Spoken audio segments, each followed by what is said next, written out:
All right.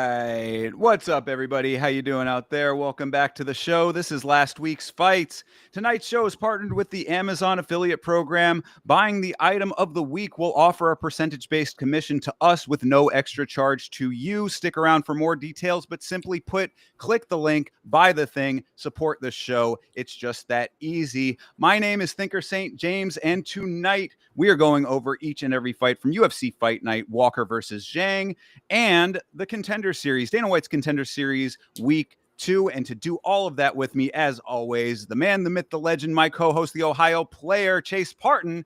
How you doing, brother? Dude, we are living. This is another great day. We had fights on Saturday and we had fights on Tuesday if we throw it back even almost a week. And they were all really, really good, really, really fun. So I can't wait to talk about a lot of things.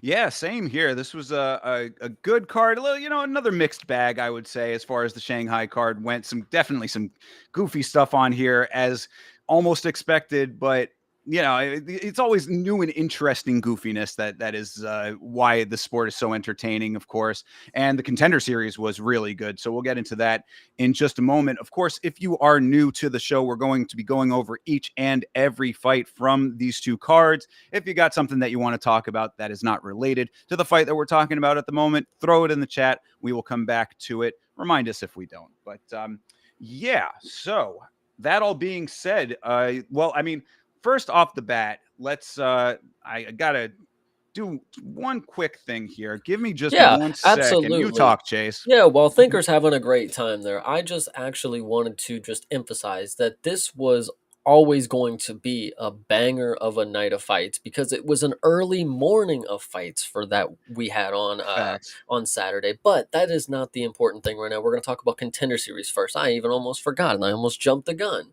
But Indeed. Contender Series last Tuesday, week 2, it was very interesting. I actually want to start out by saying I'm not a fraud, but I did miss the first fight. I was stuck at work, and for some reason, I had to rush home, and Chipotle wasn't being quick enough. So I missed this first fight. Even though I could have watched it on my phone, I wanted to wait until I had the full experience to actually go ahead and rewatch this one. And then I didn't. That's the craziest part. I didn't even go back and rewatch this first fight. I apologize. So, Thinker, please take it away on this. Indeed, yes. Well, fraud check confirmed on Chase Parton. Yeah, for That's sure. quite obvious. But yeah, no, this first fight was a good. This was a great week of Contender Series fights overall. I mean, like this card, I think had one decision total. So Mhm. this was another one of these, just a very good fight to start it off. This should have been week 1. Like this would have been a banger way to start the Contender Series season off. Unfortunately, week 1 was a bit of a dud. But this one was the way that it really was. Like week 1, you can kind of just put out of your mind. This is like the official start of the Contender Series as far as I'm concerned. And this fight here, this is Tommy Quasi versus Ramiro Jimenez, excuse me.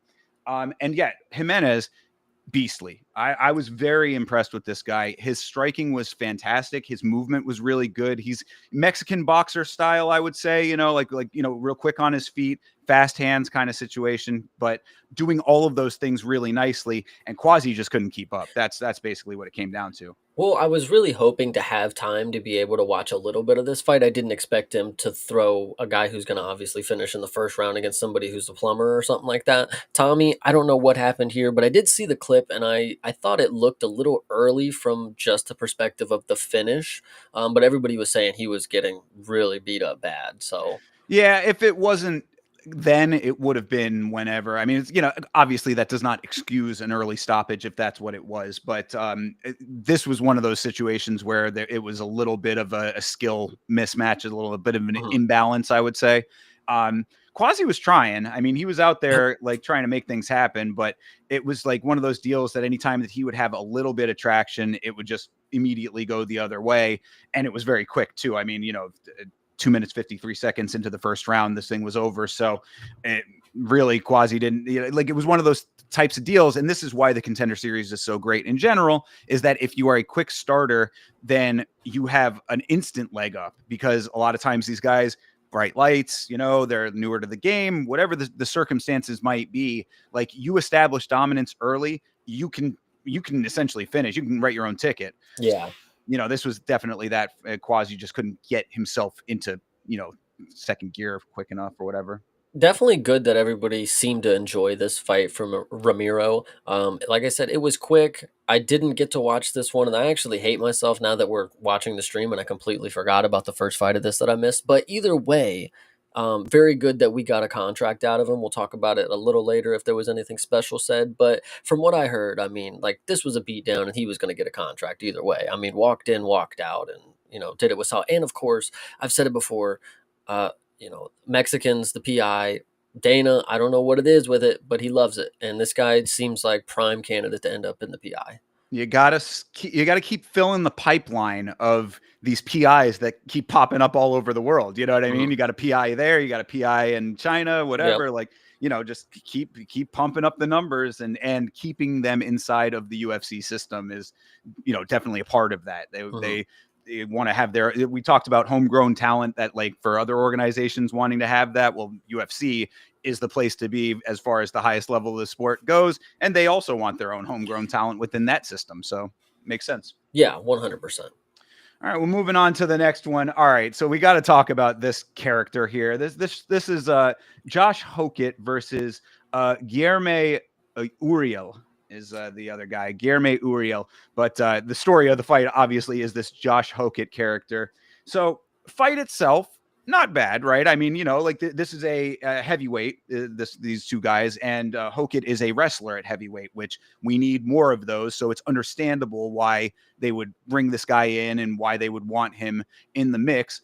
And he did finish the fight. So, I mean, good deal there. He ended up doing it by TKO, but, he's wrestle heavy to begin with in his style. So it kind of works for what the organization wants out of this type of a matchup, out of a new heavyweight prospect or whatever. And he did his job. He went in there and finished. But, really the story is what came after. But talk about the fight there, Shay. So I did get to watch this one. I will admit that I was not in the best mood because I just missed the first fight. This damn people, everybody wants to order 4 different bowls at Chipotle. They were taking all the time in the world. So by the time I get home to sit down, I'm so mad that I get to look at this Josh Hokett guy, shoot all these takedowns in the first round and do a bunch of wrestling that at the time I was like, this is just not what I think we're gonna see dominate the heavyweight division. Like this is just not gonna be the guy. And then the second round started, and he did one move that I said, okay, that was it right there. That was maybe the moment where I could see the light. Even if I'm being a hater, when he jabbed, he faked the jab and then went for the takedown. It was like real early in round 2. Really, really nice because he got him down and then his opponent just gave up. I mean, he just laid there and just let it happen. But a good finish in round 2 probably should have happened in round 1, but he did work for it. And the dude gassed out, and shout out to him for getting it. But in that first round, it was just not speaking to me as, yeah, he's going to be able to evade Derek Lewis for a whole round and do this. Like I don't know. Yeah, I mean, he really reminded me of just an American Hamdi, is what Nice. it was. I mean that's kind of what it seemed like to me. But this is the Contender Series. He did his job on the Contender Series. You go out there, you finish the fight. That is what you are supposed to do. Well, I mean, so the fight itself was, yeah, you're right. I mean, it wasn't like a barn burner or whatever. It was a decent enough performance, but really, I mean, we got to talk a little bit about this guy as a character as well. I mean, because that was the bigger story to me, is all the shit he was saying on the mic afterwards. It was super cringe. Like, at least Chael was not cringe. He was funny. You at least laughed at him. But this dude, it was genuinely just like a weird moment because he started listing off a lot of different groups of people, but it was in context to him being in the same division as them. So it's like, are you saying you're one of these horrible people that you're comparing them to, and you're the champion of them? I'm the champion of the rapists. Well, he's gonna clean it out, is what he was like. He's gonna be like the Batman of heavyweight, is what he was trying to portray himself as. And yeah, that just didn't come off as that. That was a really terrible. If he thought about that late at night, got to get another one. Go back to the drawing board, buddy. Oh yeah, well, no, you could definitely tell that he was practicing in the mirror for his moment there for sure. Yeah, no. So you brought up Chael, and I think that it's very apt to do that because Chael, my favorite trash talker of all time. And the reason that is because Chael had the exact right ratio of the WWE style promo cutting with comedy and B with like an adaptation to mixed martial arts, I would say. This to me from this Hokit guy was a pale imitation of Chael, and it was so far into the WWE kind of more goofier style stuff that when you bring that into MMA, it just falls flat on its face as far as I'm concerned. Like I am pretty well documented as saying that I like to keep those two worlds separate. This is where you can have a little bit of overlap, like in your presentation and your promo cutting on the mic, because it's just talk. It's you're selling the fight, all that kind of stuff. Like that I'm good with, but you got to do it correctly. And this guy straight up goofballed it as far as I'm concerned. This was like Colby Covington levels of cringe, but with a worse like core messaging. I just, everything about it just screamed like try hard, and it was very bad. Yeah, I hate to say it, but I think one of the worst the worst bases that we have right now in MMA is like the American Patriot. These guys are so cringe and they're annoying and they give us a bad rep, guys. Like we don't really act like that. Like Sean Strickland, whatever he says on Twitter, it's like he does not act like that. Like that is not how he is. He just does that for fun. Like that's just what he does. So you make a great point. I didn't even put two and two together on that. The American Patriot is like really a cringe presentation right now, and you're absolutely correct. Like we already we don't get political on the show, and I'm not going to, but I just True. As a small tiny kernel here, just want to say, like, the rest of the world kind of has a perception of America for a lot of different reasons. This does not help. Yeah. Like this really is, because not even the like the whole like America beating your chest patriotism aspect of it. The cringe of it is what I think is really the more detrimental part. And this dude does no favors for that. I brought up Derek Lewis a little earlier, and he is a character in and of itself, but he is also one of these political characters as well. Like some people forget often, this dude's a big Trump supporter, like, and he's very big about it. He'll talk about it in his post fights. He got the phone call. He's like, I just talking to Trump. There's a line that you walk, and there's a way to do it that's like, we love Derek because he's himself, and that's what he believes. Okay, cool for it. But like this dude, it's like you can tell he's trying so hard to make you want to care. And I mean, plenty of fighters are political. I mean, anytime that Trump's at an event, they're all dapping him up and all that kind of stuff. I mean, actually prefer a political fighter. I think that makes, like, not in the American sense because they're fucking cringe, but like anybody who else is like super political about what they're, what they stand for with their country. I think those are pretty solid, pretty sweet. Yeah, I mean, I guess that's like one of those debatable things where it's like patriotism versus politics, I guess, to an extent. This is neither to me, really. More, this is theater, as far as I'm concerned. This is theatrics. This is portraying characters and stuff like that, and that's an element that I don't personally like all that much in MMA. And then when you do it to this level, I think it's really, cringe is just the only way to put it. Like, I just remember watching it while he was going off, and like, I'm on the watch along or whatever. And I just going back and looking at that, like, just kind of like, what is happening right now? One of those kinds of like, your head sort of tilts to the side and you're like, what is this? And well, I think my question is, okay, so he did get a finish and it was a decent performance. Do you think that warranted any sort of like mic performance after the fight? Was this the performance that made you so, it's time for the time for you to let loose that character that's inside? The performance didn't necessarily deserve the level of character he was portraying, but that is also one of the things about the Contender series that I think we kind of, up until this point, really, I mean, I can't really think of another fighter that's necessarily utilized the platform in this way, but we don't really consider, because it's just sort of like ingrained in our minds that it's like we don't give it a second thought. But the fact that they do those interviews with the fighters after every fight and after their contracts and all that, that would be the time to do it. So, I mean, really, like, the Contender series is not only your audition in the cage, it is your audition on the mic as well.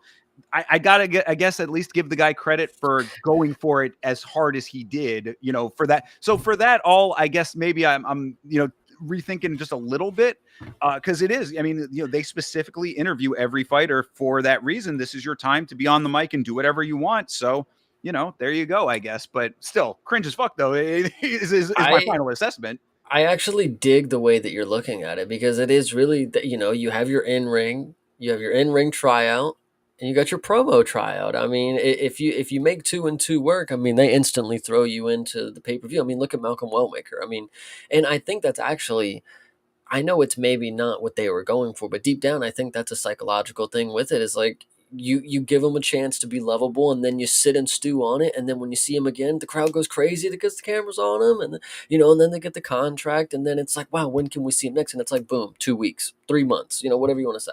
So I'm very glad you brought up Malcolm Wellmaker. Like, you got two wolves inside of you, future fighters. You can either go the Malcolm Wellmaker route or you can go the Josh Hokett route. Always choose the Wellmaker route because that kid he's an upstanding individual. I've seen a number of things online about the stuff that he's doing outside of the sport. Seems like a really, really solid individual, like just a good human being on top of everything. And then he's knocking people out and getting the job done. That's a perfectly acceptable route.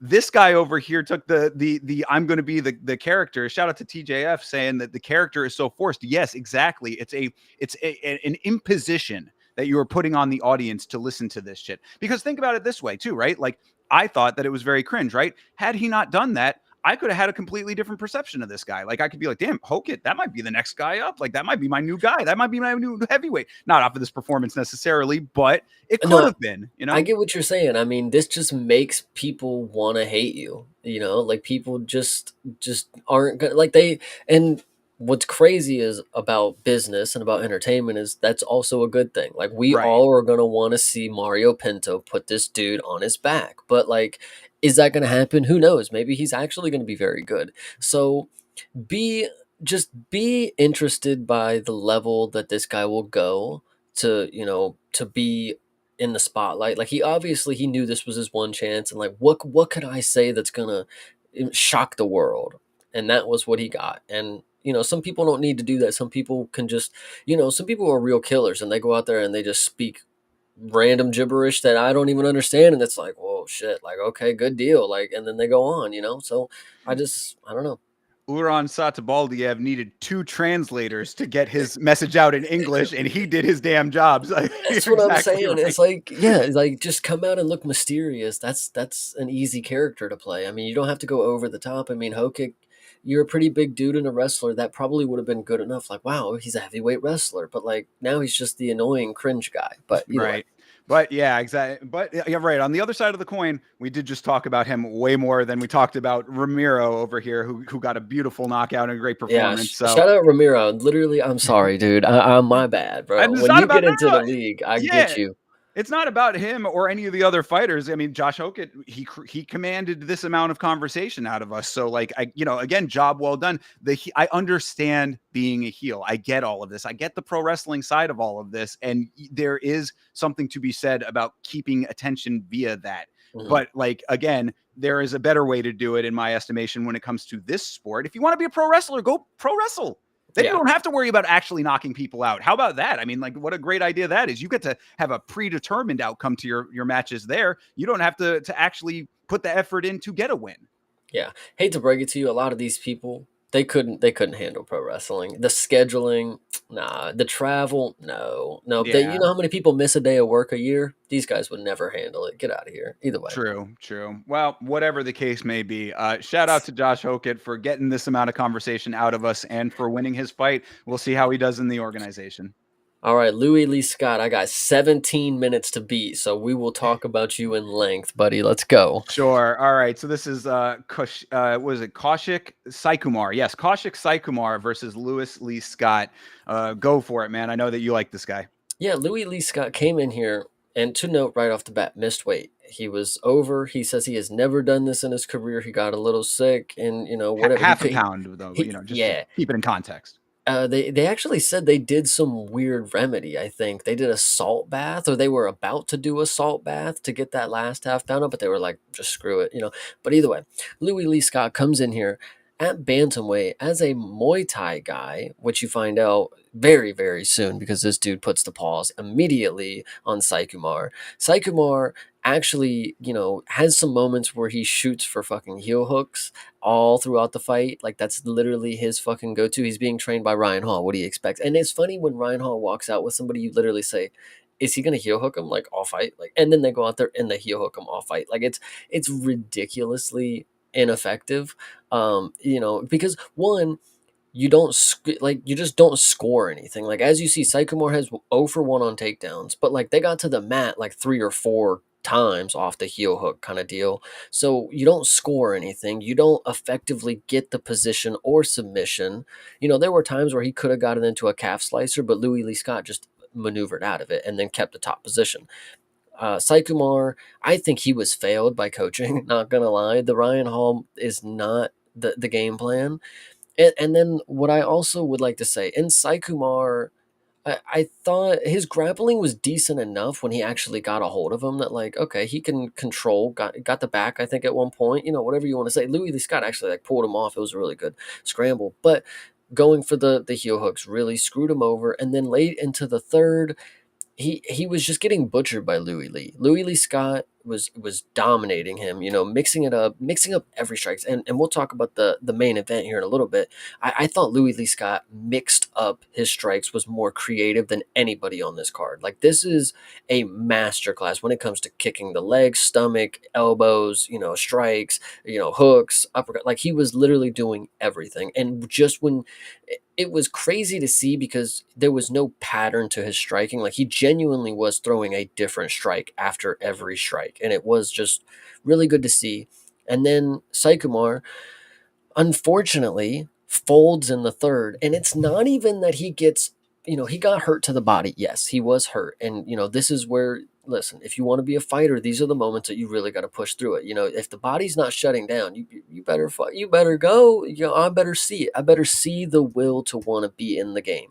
If you're the Contender Series, like these are the best of the best as of right now. So Sycamore, you were toe to toe with him. You were losing, but like you were about to go to the bell, which an Indian male fighter hasn't done in 3 fights now, actually. Sorry. And the crazy part is they do themselves no favor, and this is what makes me so mad is because if they could just finish to the bell, if they could get to the bell instead of what I will explain they do, they would get so much respect. Like they would actually get respect from people like, well, at least they made it to the bell. Like, well, they didn't get finished. Like they actually were, but the way they get finished is just so unsettling because like they're not getting okay. And Shujabli aside, Maman and Sai Kumar, Maman from Tough and Sai Kumar from Contender Series just now, like they stand there and they give the impression where it's like the stop hitting me pose. And then it's like, and then they have the second thought of like, oh, I can't do that, but then they get blasted to the fucking ground, and it's like, dude, like, you can't do the cowering pose, like you can't wave them off, like the timeout time. That's exactly what Sycamore did, and as soon as you saw that, you knew it's fucking over. He literally just he verbally, insinuated, "I'm done, like I'm out. Please don't, just stop." Yeah, no, And absolutely. it's crazy. Yeah, no, I Sycamore kind of like there were a lot of issues I saw, and I mean, like I wouldn't necessarily put it 100% on the coaching, but I do think that there's definitely a big element there because, like, he wasn't mixing it up at all. I mean, that was the big problem is that once Louis Lee Scott started to like figure out the game plan that he had, like once he was like, okay, this guy is really just trying to get me to the ground. He's really trying to get the heel hook. He's really going for the legs, all that. Like, he's Louis Lee Scott in the moment is processing information, and that I do give him some credit for because he did have to be a little quick on his feet to navigate all of what was coming at him from the grappling perspective. Once he started to get that down, Sai Kumar had no other method of attack. He had no other strategy. And like I kept like thinking like, bro, like, are you going to throw punches at all? Like, are you going to use your hands in any other way aside from wrapping them around this dude's legs? And it was a constant, like you go back to the well so many times. Speaking of Ryan Hall, we brought that up on the watch along where it was like, I was waiting for this dude to do the Uminori roll and just get blasted in the face like how Ilya did, you know what I mean? Like, and that's a prime example of what happens when you are constantly going to the same well and coming up dry. So this dude was really doing that way too much. And it gave Scott all the time in the world to get himself comfortable, to find the rhythm, to navigate through all of those positions. And once he did, he started opening up in a better way. And then Sai Kumar had no answers. And you're exactly right about the body language, the optics in this sport. We'll talk about we have talked about many times, like where you have let's say you have a close fight. Mm-hmm. And you're seeing two fighters that are like neck and neck.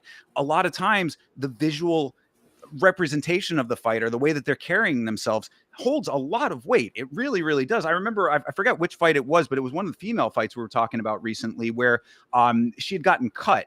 And it was like it was one of the side of the eye cuts, and it was bleeding very heavily. But it was a cosmetic cut, but the blood itself plus the body language was giving more of an impression than like that she was being battered and butchered than was actually happening, in my opinion. But the optics were what was selling it. When you are out there, like exactly what you were saying with Sai Kumar, please don't hit me, cowering. That is a look from the judges that is just me like, all right, this guy's cooked. I mean, he's done. Like, so you're absolutely correct on all fronts with all this. I mean, like, now the one thing I will push back on just a little bit is that I did not necessarily think that Scott was the greatest. I mean, he didn't have a lot of opposition coming back from Sai Kumar when it came to the striking, so he probably could have done a little bit better earlier, I thought, but it is the Contender series. This dude is, I mean, he's 10-0, so I guess he does have some decent experience under his belt now. Overall, I thought that there was probably like I didn't necessarily see Scott and think that, oh, this guy is going to be next up in the division, but he certainly did well enough to get a contract here. I think that it was a fine navigation of something that he might experience in the UFC, and when it comes to the grappling and all that kind of stuff, good enough performance. He would have been the only other one that got a contract that I was like kind of questionable about, but I'm not angry at it at all. So I think what's only going to be concerning, I mean, not concerning, but the only narrative going forward for Louis Lee Scott is that, oh, he didn't finish the Indian guy in first round. Like that's basically what's going to happen. He waited until the third round to get the finish, or he couldn't get the finish until the third round. That's the only thing that people are going to be able to say about him going forward. Because I mean, he proved he's the IQ's there when it comes to the scrambles defending a leg lock. I mean, you at least know that if somebody's going to shoot on him and just go for a heel hook every single time, he can get out of it for the most part.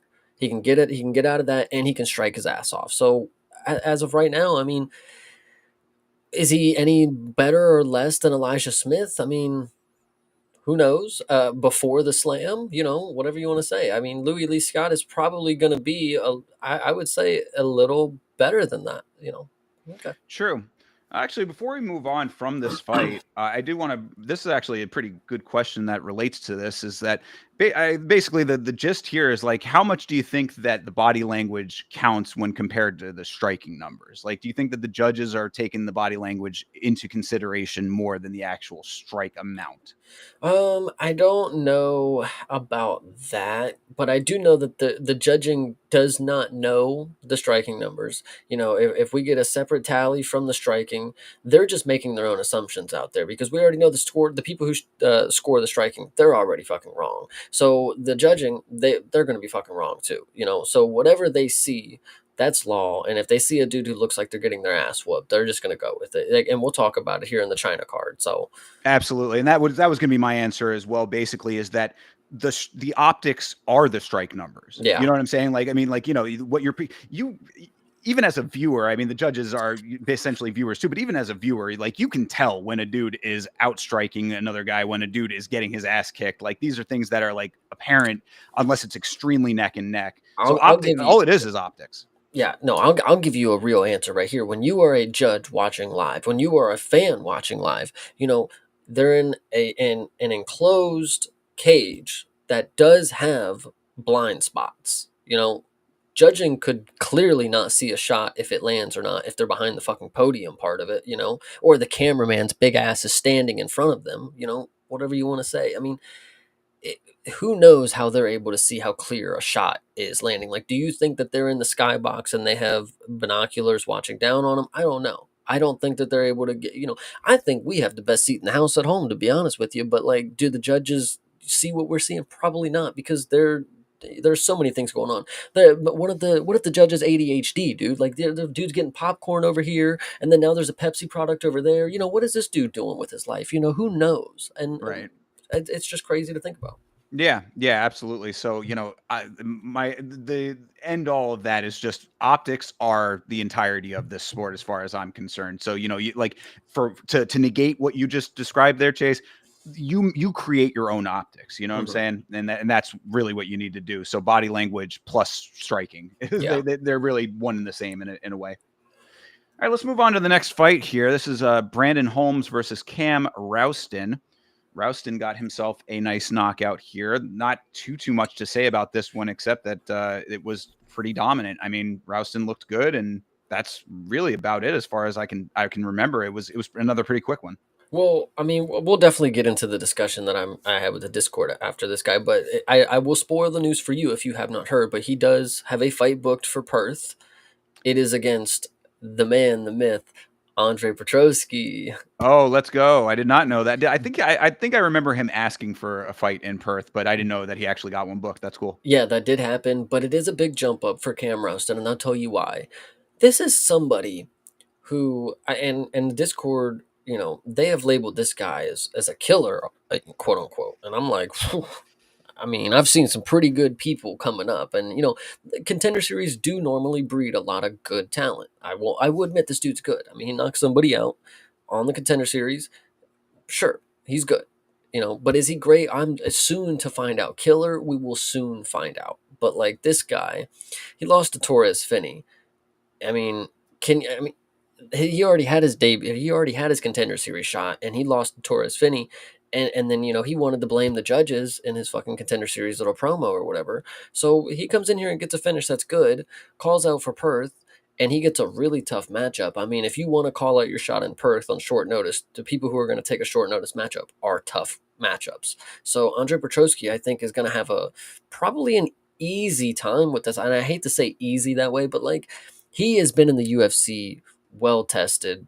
He should be fine. He's only had one real fluke kind of ish loss. The other ones, he's been fine. And even in the ones that he's lost that I've seen, like, ain't no big deal. We've seen worse. Cam Rouston, though, for somebody who's 12-3 to just walk in on short notice, and listen, and we were just talking about what Wellmaker. This is exactly what the contender series is for. You come out here, you get a finish, you have your moment on the mic, you call your shot, boom, you get it. That's exactly hot shotting at its finest.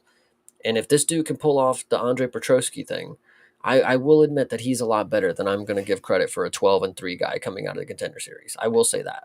So True. Yeah. No, you make a lot of good points with that. I mean, first of all, I think that we do need to acknowledge that Torres Finney is the GOAT. That's just off rip. So I don't. three-time fucking contender series champ. Like what? Like, yeah, exactly. Shorts hanging in the apex.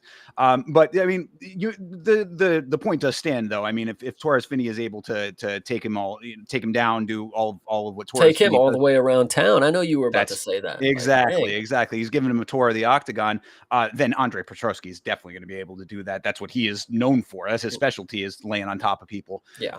So that all being said, this would signal to me probably one of those times where we talk about how different being in the actual organization is versus being on the contender series, and a jump like that to Petrosky from contender series is a huge jump. And I mean, granted, Petrosky is kind of a patchy dude. He's a candy cane fighter, win loss kind of deal, but he is a grizzled, seasoned veteran at this point. And I don't think that Rouston has anywhere near the stripes to be able to match up to something like that, even in the striking, honestly. And I know that sounds wild, but like just the difference in the experience is going to be very apparent there. So yeah, great win on the contender series. Now, gets himself the knockout and gets himself into the organization. But as I always say, the contender series is the beginning of the road, not the end.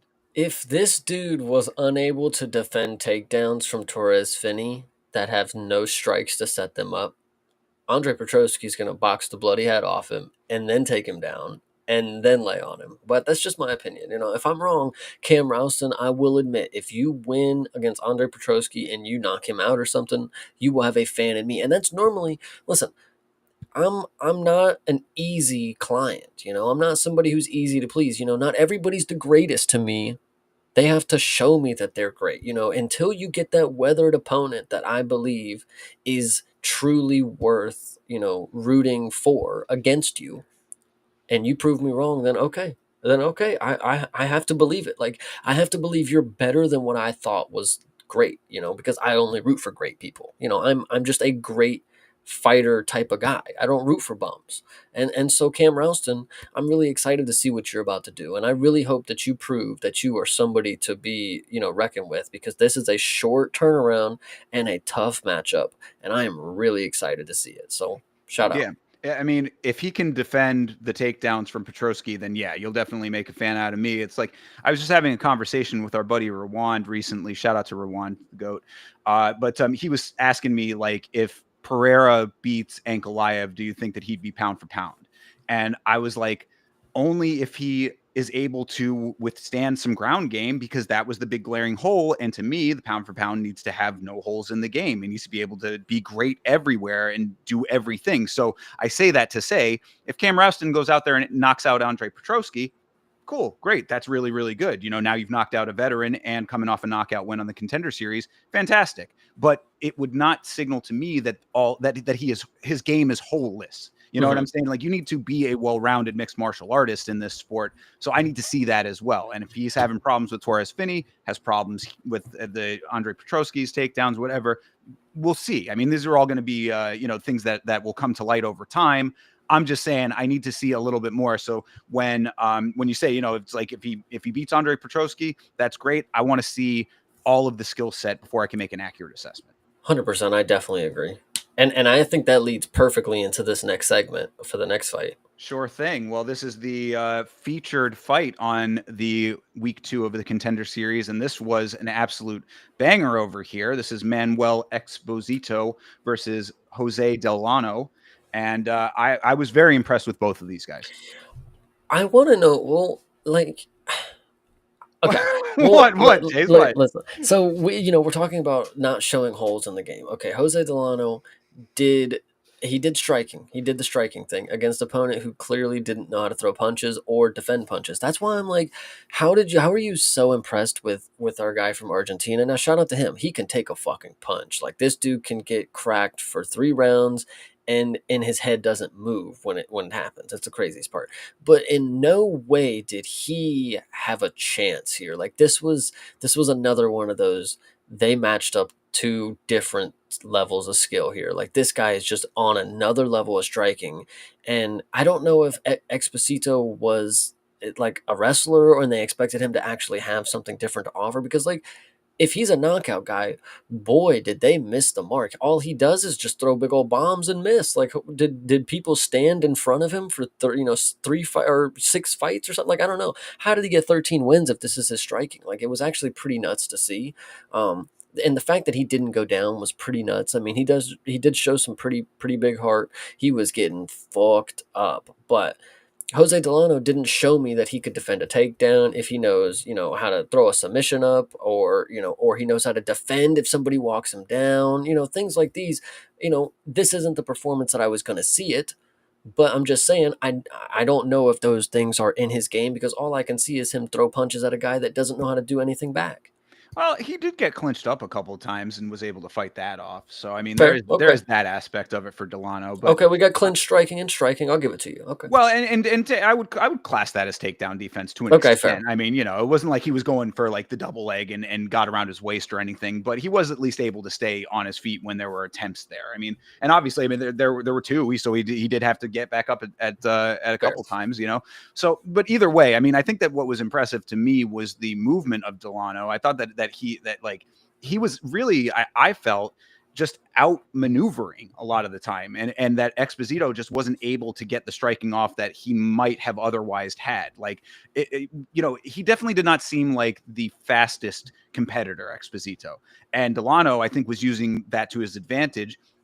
That's fine to me. I mean, like, that's a fine way to navigate if that's where your strengths lie. Like, if you can be the faster fighter and get out of the way of the shots, then that always, I thought, very impressive there.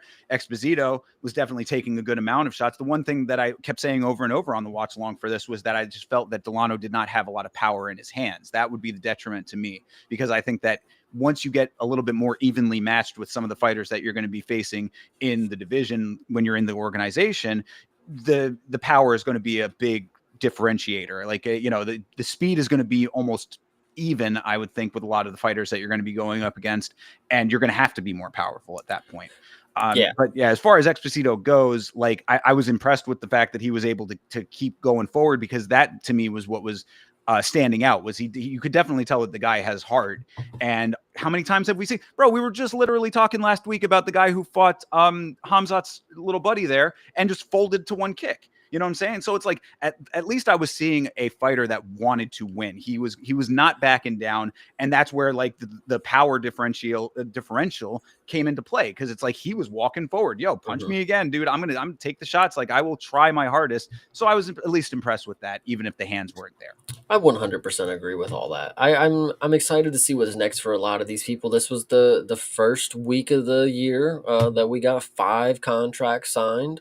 And so shout out to everybody who's going to be in the UFC here soon. Hopefully you understand that this is your opportunity. Don't sit back and sit on a contract waiting for the perfect fight. Get your ass in the cage, get that opponent, and go win some goddamn fights, because I'm ready to see some knockouts. Same. Absolutely. So this was a good one. And of course, we will both be on to watch the Contender series when that comes back around. And that is tomorrow. So be aware.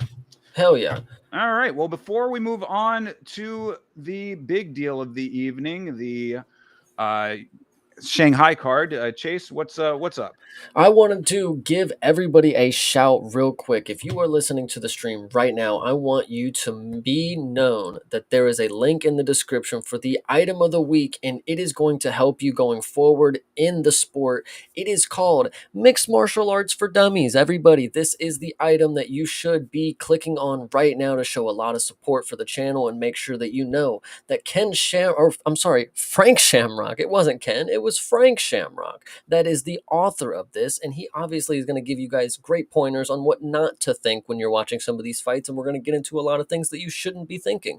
So I wanted to drop that little tidbit, and shout out to Amazon for sponsoring this portion of the fucking live stream. And by the way, before I end this and before we get into the card, I wanted to let Yama lead you guys into a little tidbit on the video that he just dropped a little bit ago.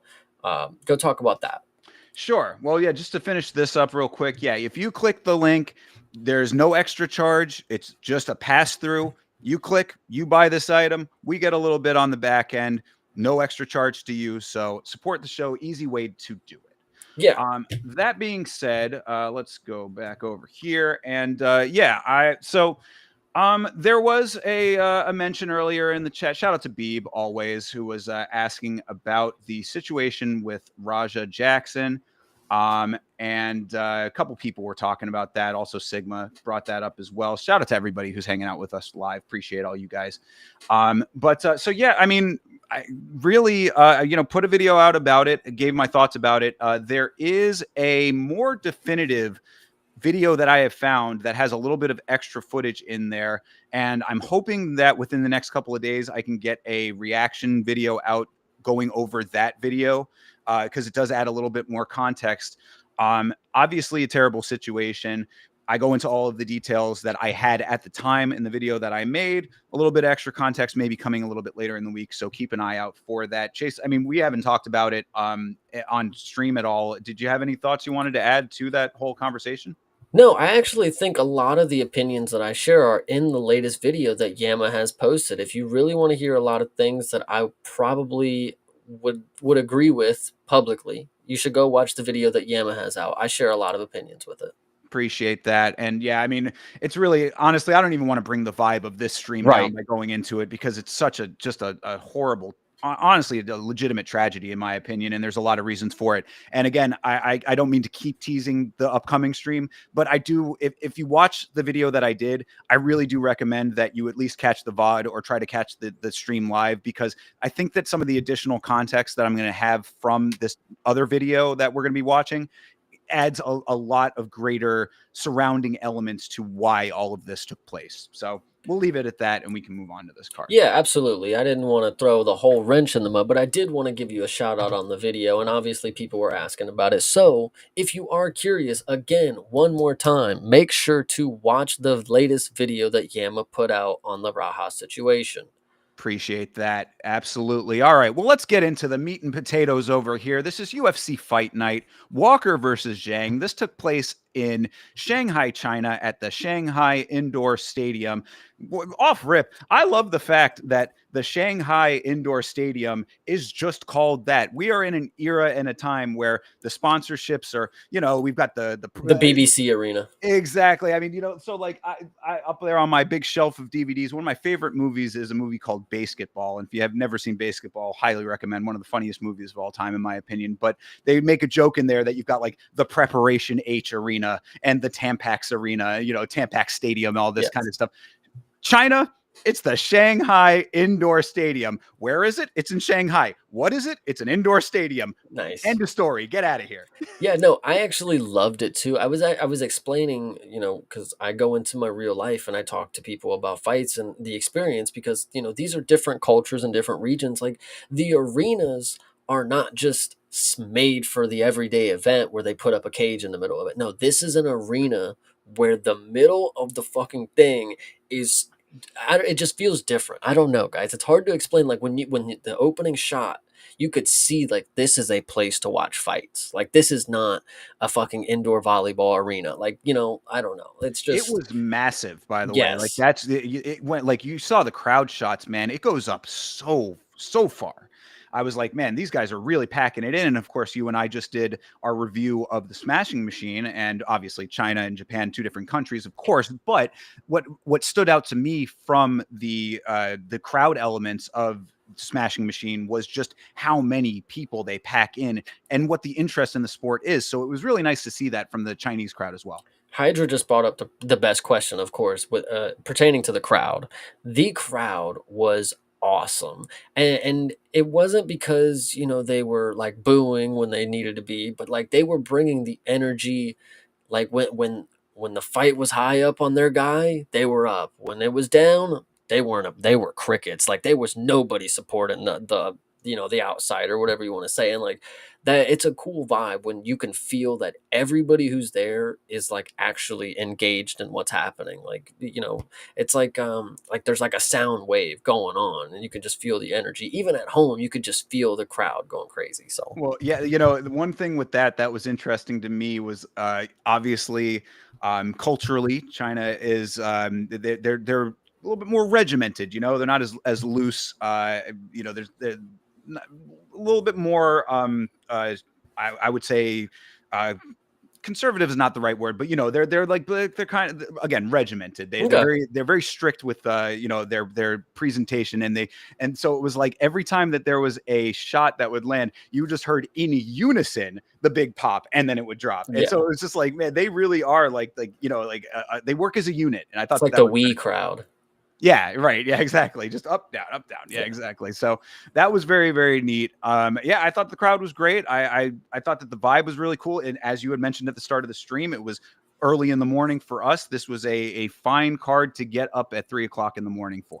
Yeah, I definitely was excited for it. There's one more part of the promotion, or the whatever the thing I'm trying to think of. But I want to go ahead and give one more shout out to the presentation is the word I was thinking for.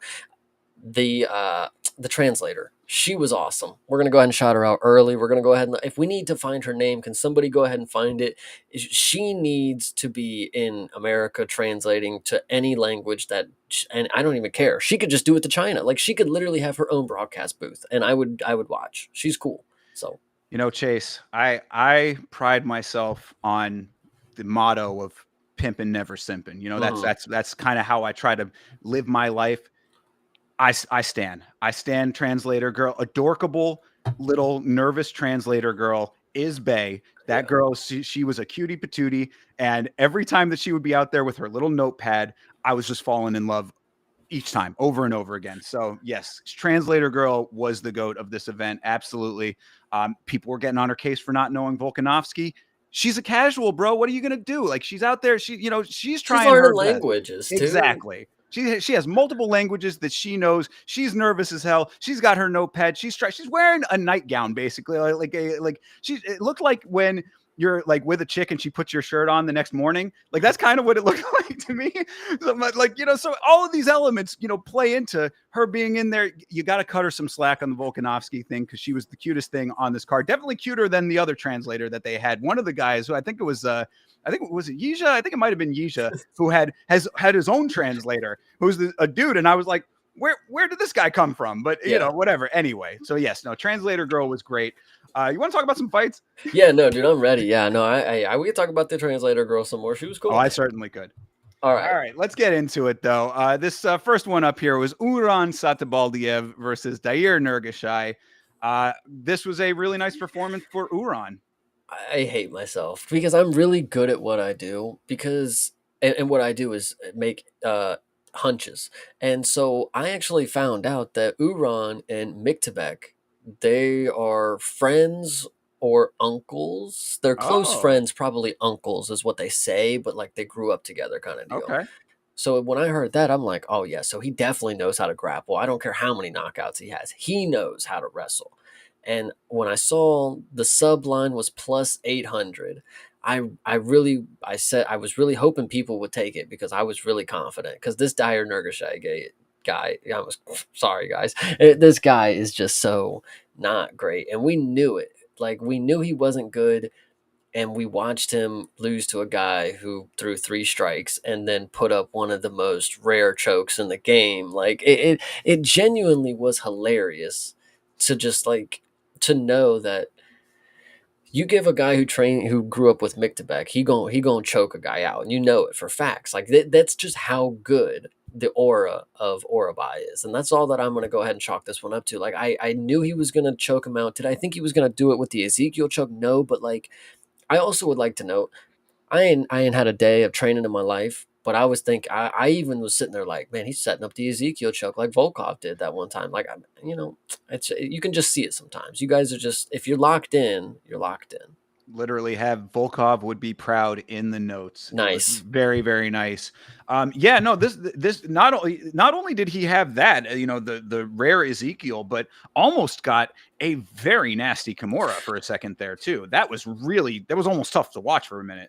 I always do, like I always hit like the look away kind of thing when Kimuras happen, but you are right. Let me go ahead and all right, Nurgashai, you are not the worst guy ever. I will tell you that because there are not 500 people in this world that would be able to roll out of a Kimura like that. Like genuinely, I mean, I don't know how his arm didn't break because like that was so crazy, but the fact he rolled out of it makes it even like nuttier. Like that was it was like he was in reverse. Like it's like they hit like the rewind, like and he just went back. It was so crazy, but genuinely scary. But Uran, I mean, once he saw that, he was like, all right, fuck it. I gotta mount him and just smother him. And that's exactly what he did. Shout out to this guy because he's going to be good. He's going to be good at light heavyweight, I think. Yeah, Sadabaldiev definitely lived up to the expectations that I had for him in this one.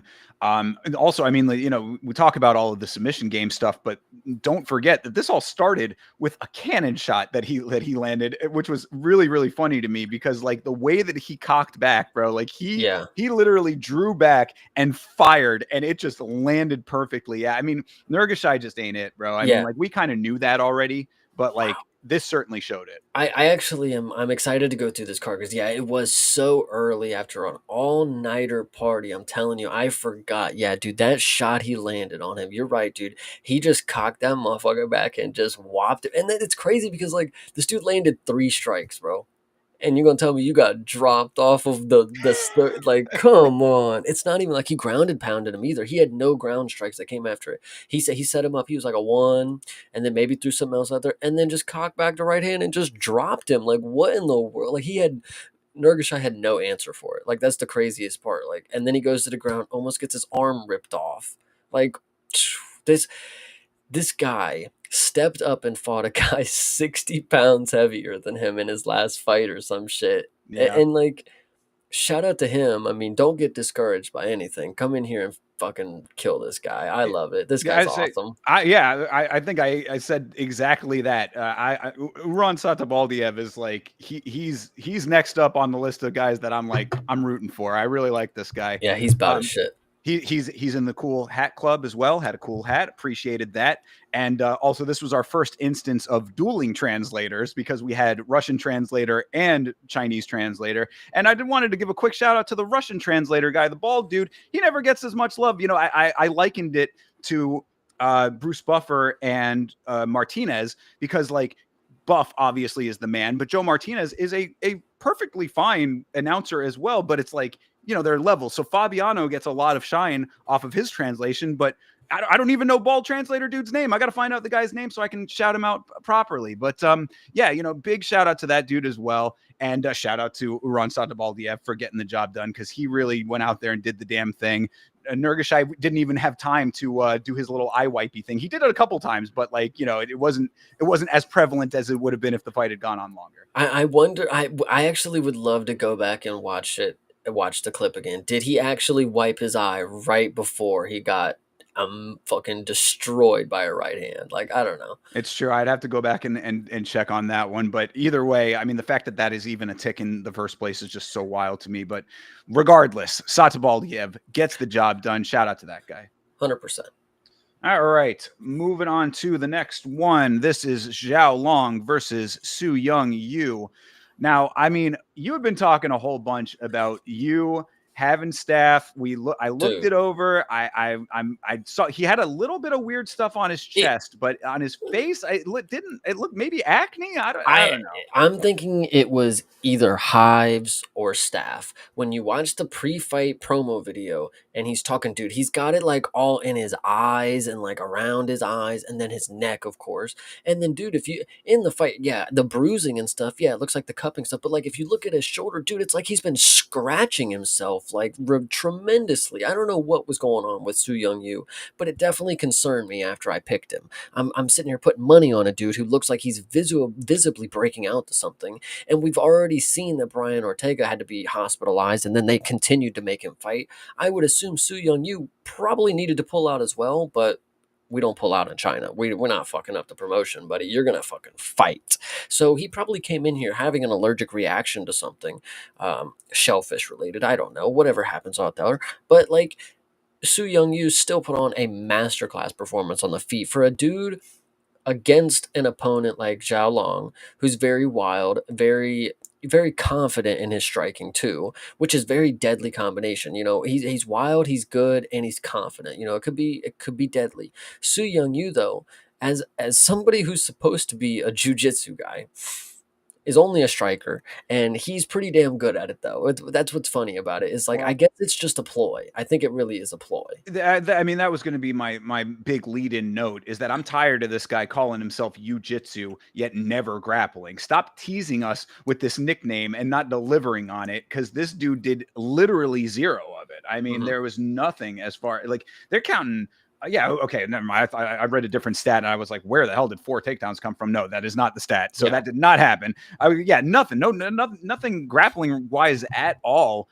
I don't understand where this jiu-jitsu thing comes from with him because now this is 2 fights in a row. I think we said the same exact note about his last fight. So I don't know. I mean, like as far as the striking goes with him, I was not like super. I mean, this was a kind of even fight. Like this was, or like there were times where it kind of shifted either way.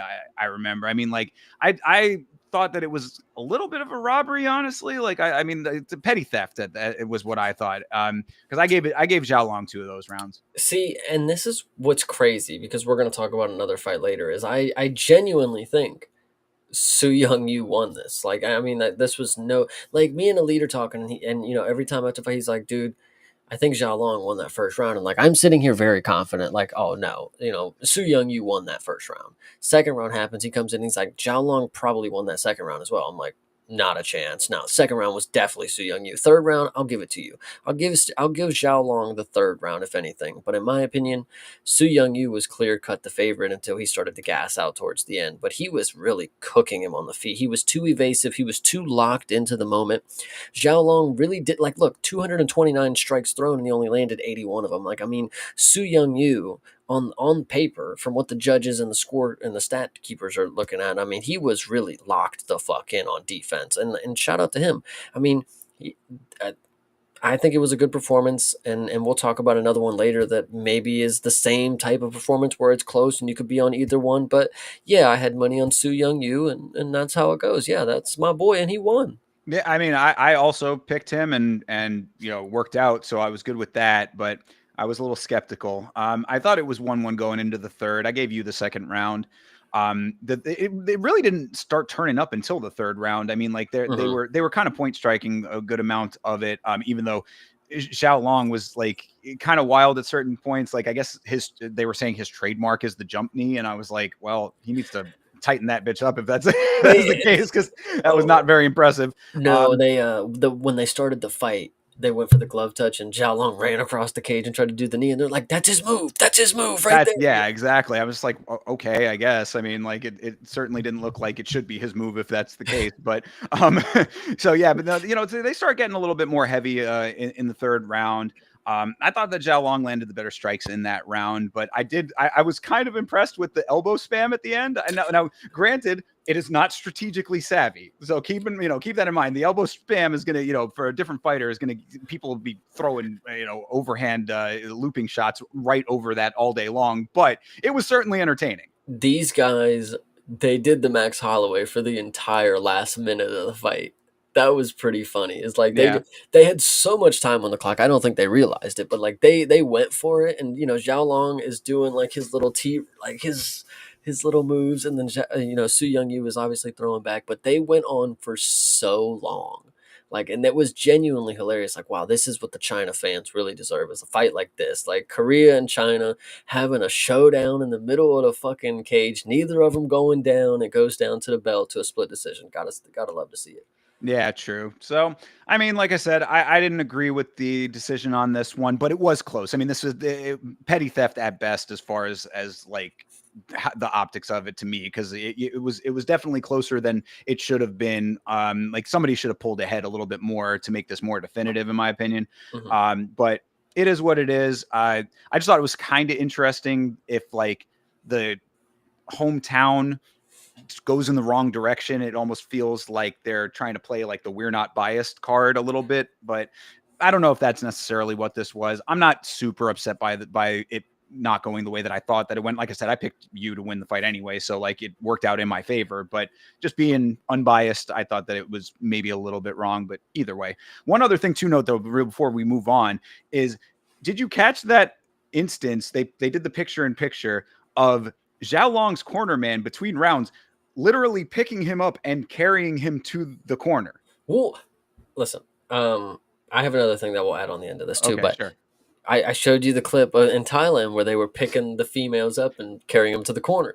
It's a thing. I don't know. It's science. I don't know, man. I Saves think their that energy. I think I literally had mentioned that on the watch along. I'm like, we were just talking about this, me and Chase. But yeah, it was that was an interesting thing. I had not seen that before. But one thing I also wanted to mention with that, and then I'll let you get your point Yep. out. And we can move on here. But uh, Li Jinliang was on the Chinese commentary, and they kept saying that he was cornering the Chinese fighters.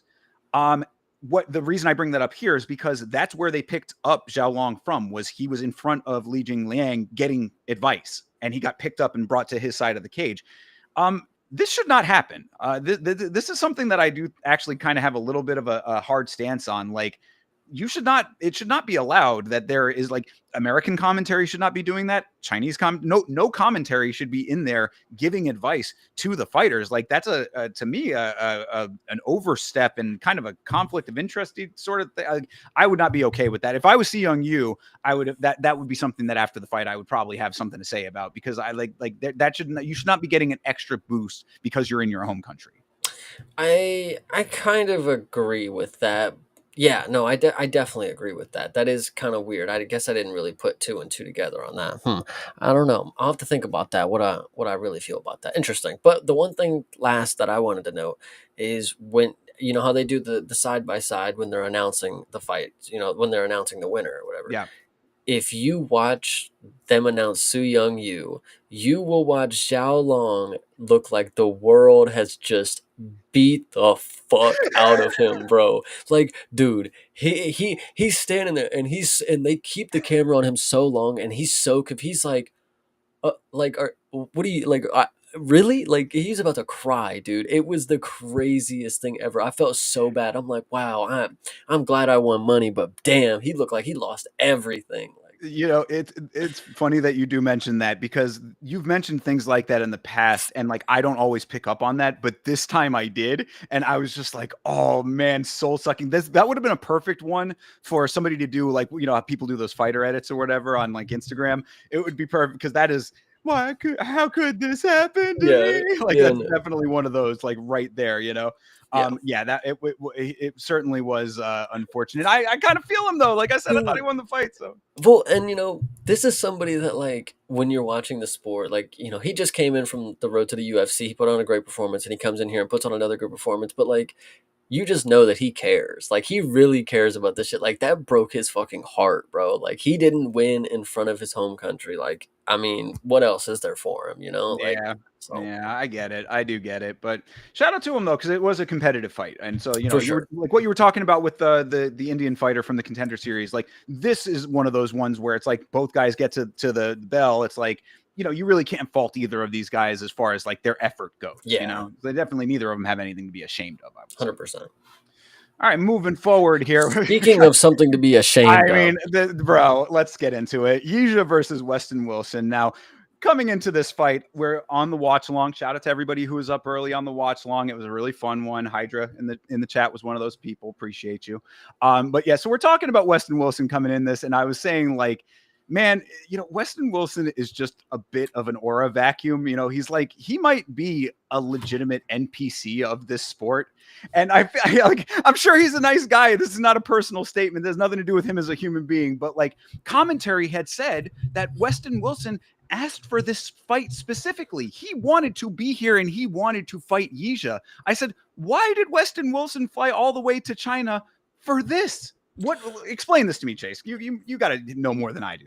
there's nothing more to know. I mean, I genuinely don't get it. I mean, if this is how you're gonna perform, Weston Wilson, you could have let Jekka Sergey knock you out, dude. There was no reason for you to submit him in the first round. That was just unfortunate for Jekka. But like Yiza, he had no fucking problem walking in there and beating the shit out of Weston Wilson. And Weston Wilson, unfortunately, doesn't know how to do anything. He literally just doesn't know how to block, doesn't know how to strike, doesn't know how to shoot when he's in danger. He just and shout out to the Mank in the Discord one more time. He is always trying to let me know. And sometimes I expect more out of somebody in the next fight, but like some people, they genuinely just don't like getting hit. And shout out to the Mank for pointing that out. It's like Weston Wilson gets punched and dude, he fucking cowers. Like that's just what happens. And literally just gets folded, thrown against the cage like he's in a fucking car wreck in the first exchange. Like no, that's ridiculous. Well, I mean, it's funny that you say he doesn't like getting hit, and that's certainly true. But it's amazing to me that that's the case when Weston Wilson just floats his hands out. I would say I describe it as he floats his hands out in low face orbit. Like low Earth orbit. For satellites. That's what it is. Two little satellites just hovering anywhere. And I'm just Mhm. like, bro, like, maybe you want to bring those up and put them closer to your chin where you're going to get punched because that's exactly what Yija did. He just lands too clean. Weston Wilson drops. He gets up, drops him again. The walkouts were longer than this fight. Yeah. Yeah, no, he definitely spent a lot of time flying over to China just to spend not a lot of time in the cage. And it genuinely doesn't make any sense because you could have just taken a fight in the Apex. Like, you're on a contract, dude. You're going to get the same fucking result probably. But like, you could have just not wasted your time. Did you just want to go see the city? Like, genuinely think about that. You know how some people join the military because they're like, oh, I get, you get to travel and you get to see the sights. That might be part of what Weston Wilson's game is. He was like, oh, China, Shanghai sounds really nice. I might be able to go see, some of the nice things. Something wonder of the world might be out there or something. Yeah, I mean, And it is a nice way to get some free travel out of it. Hopefully, he enjoyed the country after he woke up. But I mean, this get to was spend definitely. extra time on the ventilator. Yeah, right, exactly. I mean, so yeah, I mean, like I try to be as respectful as possible to these fighters, but this was one that I did kind of have to chuckle at a little bit. Like on the watch along, it really was just like, oh my god, dude, we're sitting here talking about how Wilson is just a charisma or a vacuum, and then this happens. It's just like, oh, good lord, what? Like, you hate to be right sometimes. You know what I Yeah. mean? So, but You know what? You know yeah. what I want to make a point about, which is just crazy, and I think the chat might really like this. Is you watch this fight and you're like, oh yeah, it's definitely over after the second one. The second time he gets his knockdown, it took Mohamed Yahya 5 more times, by the way, for them to be like, no, it's over. But like Weston Wilson, rightfully so, after two, call it. Call it. If he gets dropped 2 times, he is not a warrior. Well, but Do see, not. but the difference is that he actually was done though. That's the dude who Yaya was fighting was popping back up seconds No, later. Yahya was the one getting fucked up. Oh, yeah, okay, yeah, right. But so there you go. I mean, like he was popping back up left and right. Like, so that's what I'm saying. Like yeah. So anyway, Wilson out, done, whatever. Shout out to Yija for being not only a Chad in getting the knockout, but also, as I had mentioned, having his own personal translator. Nowhere near as cute as little translator girl, but still Chad moved to have his own. Nice. Yeah, no, I mean that is actually Chad stuff. I mean, he probably wears a really nice suit after his fights, like Yijing Liang as well. So boss shit. Indeed, indeed, and that's really end of the story on this fight. I mean, Yisha's hopefully going to get some more suitable competition, and then we're going to see if like how he looks against somebody who actually gives him a fight. But for now, We can actually bring it up now. It's unfortunate that a lot of these people aren't going to get the better matchups that they should probably be getting. That's going to put their name into contention somewhere. Is because a lot of people just downplay the ability when it comes to the regional guys. It's like, oh well, they had to handpick these opponents. They had to give a plus 650 for him to go out here and win on home turf. Like, how good actually is he? We're going to give him more cans, more cans. We're going to wait for the other China card. They said they're going back to China at the end of the year. Yiza, go for it. yeah, well, I mean, easy dub then, right? I mean, just slam dunk on that. Take the short money because I mean, minus 1100. Obviously, you're not making anything off of that, but sweeten up your parlay with an easy dub, right? Yeah, for sure. All right. Well, another unexpected easy dub. This was one that really. I did pretty good picking. I think both of us did pretty good as far as our predictions went on this card, but this was one that certainly went tits up. This is Michelle Pajeda versus Kyle Dawkins. Now, of course, Dawkins is coming back into the organization after already being here, but apparently he's back and decently improved. I had zero faith in him coming back into this one, but I mean, he proved the haters wrong, and I was certainly one of them. For the entirety of the week, I had to sit and argue that a guy named Kyle Dawkins was not going to come into the UFC, back into the UFC after finishing 4 straight knockouts or whatever. I had to do that for a whole week, and then I had to come on the podcast also and say that Michelle Pereira is going to fuck him up. Didn't happen.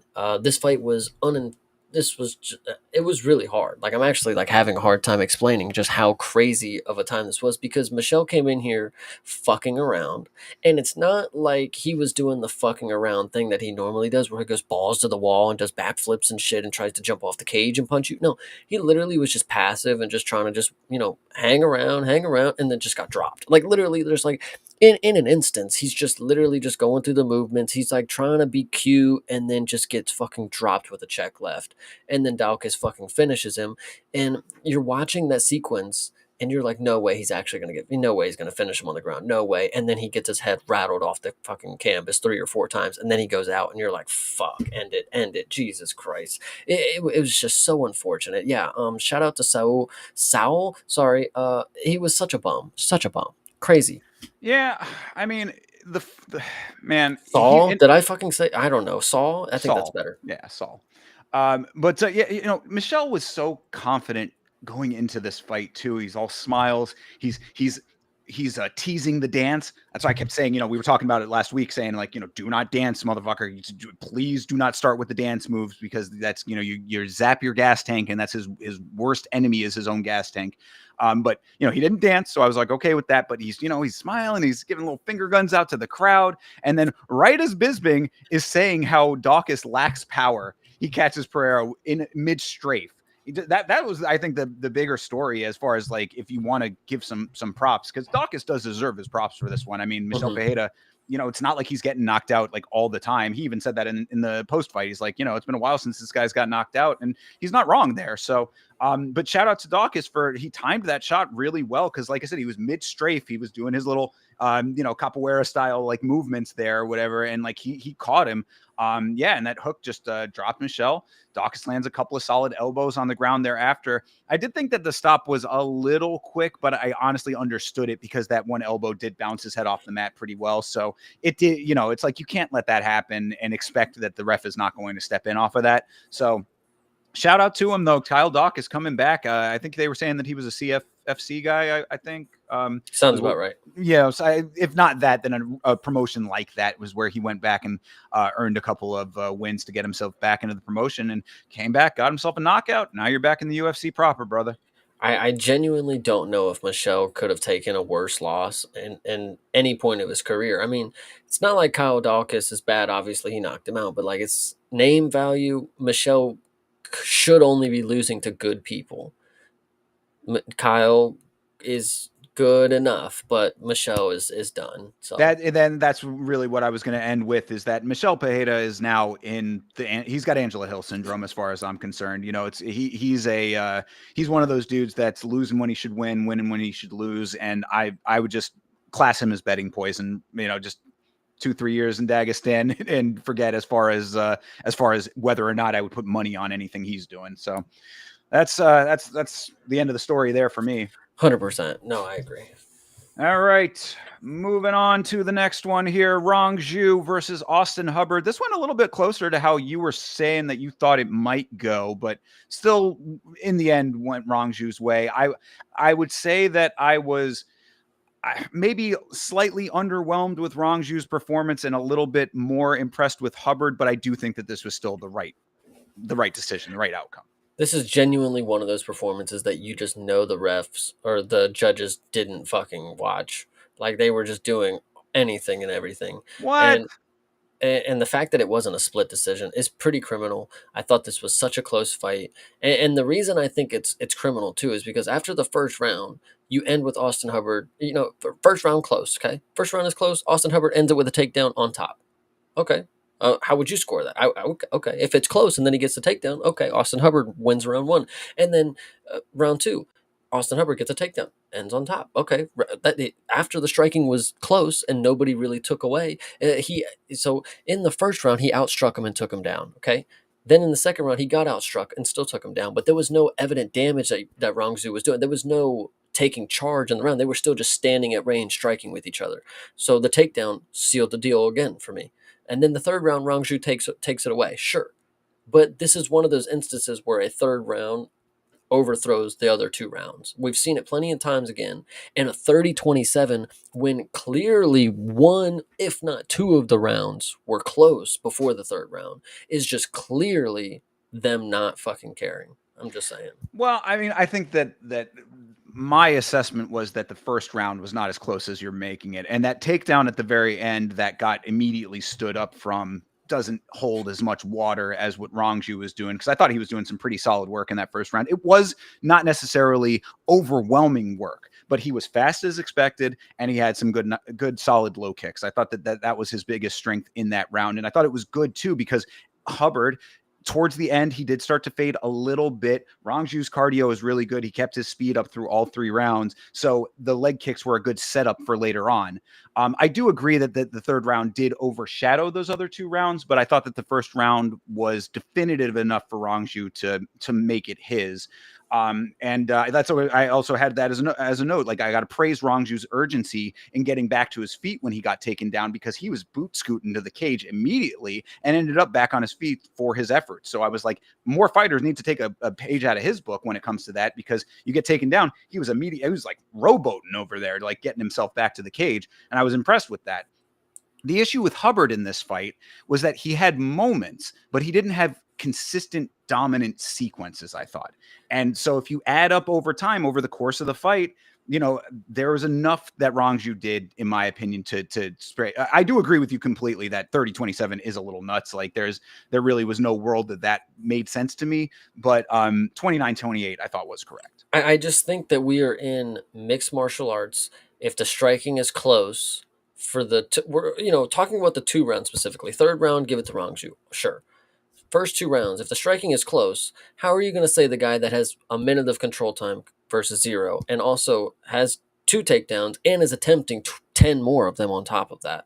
I just, how can you say that guy won the mixed martial arts bout when he didn't do the mixed martial arts better? Like, I don't know. I mean, see, but then that would be this, because it's a two-sided argument with that, because then you could also say, oh, well, damage trumps everything. And then if it was a different fight, I could also hear you saying that, like, oh, well, he took him down, but didn't do anything with it. Well, but this is the same. Listen, these are the same people that tell me Torres Finney wins fights, like, so why is Austin Hubbard not winning when he gets the takedowns? It seemingly doesn't matter if you get takedowns when they don't want you to win. Like, it's actually crazy. And this is the thing that makes me mad. It's the same thing with Miles Johns, is they just stop caring that things matter on the score. Like, if things are close, you have to rely on the other factors in the fight. And I just genuinely don't see how we're not getting to the correct decisions when it's close, and then the next, like, it's like okay, neck and neck, and then the next ones are like clear as day. So where is the correlation coming that this person's not taking away? Well, see, but I think that's where we're differing, though, is that I don't think that the striking was that close. I mean, it was definitely close at times in those first 2 rounds, yeah. But, like, I do think that Rongju was doing the better work out of it, and the takedowns didn't affect him in any significant way, and he got back up so quickly that it was, like, kind of a moot point.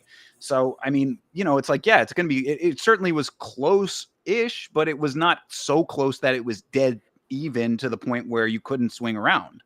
I just these are the type of matchups and the type of fights and the outcomes that make you not want to watch the sport, and specifically because they just don't care. Like, you will watch the fight and you will convincingly say, yes, he won that round. You will have somebody in your ear that is rooting for Rongsu say, all right, he potentially won that round. He potentially won that round. That's 2 rounds out. It's like, how can you sit there and say, and then all 3 judges just get it wrong?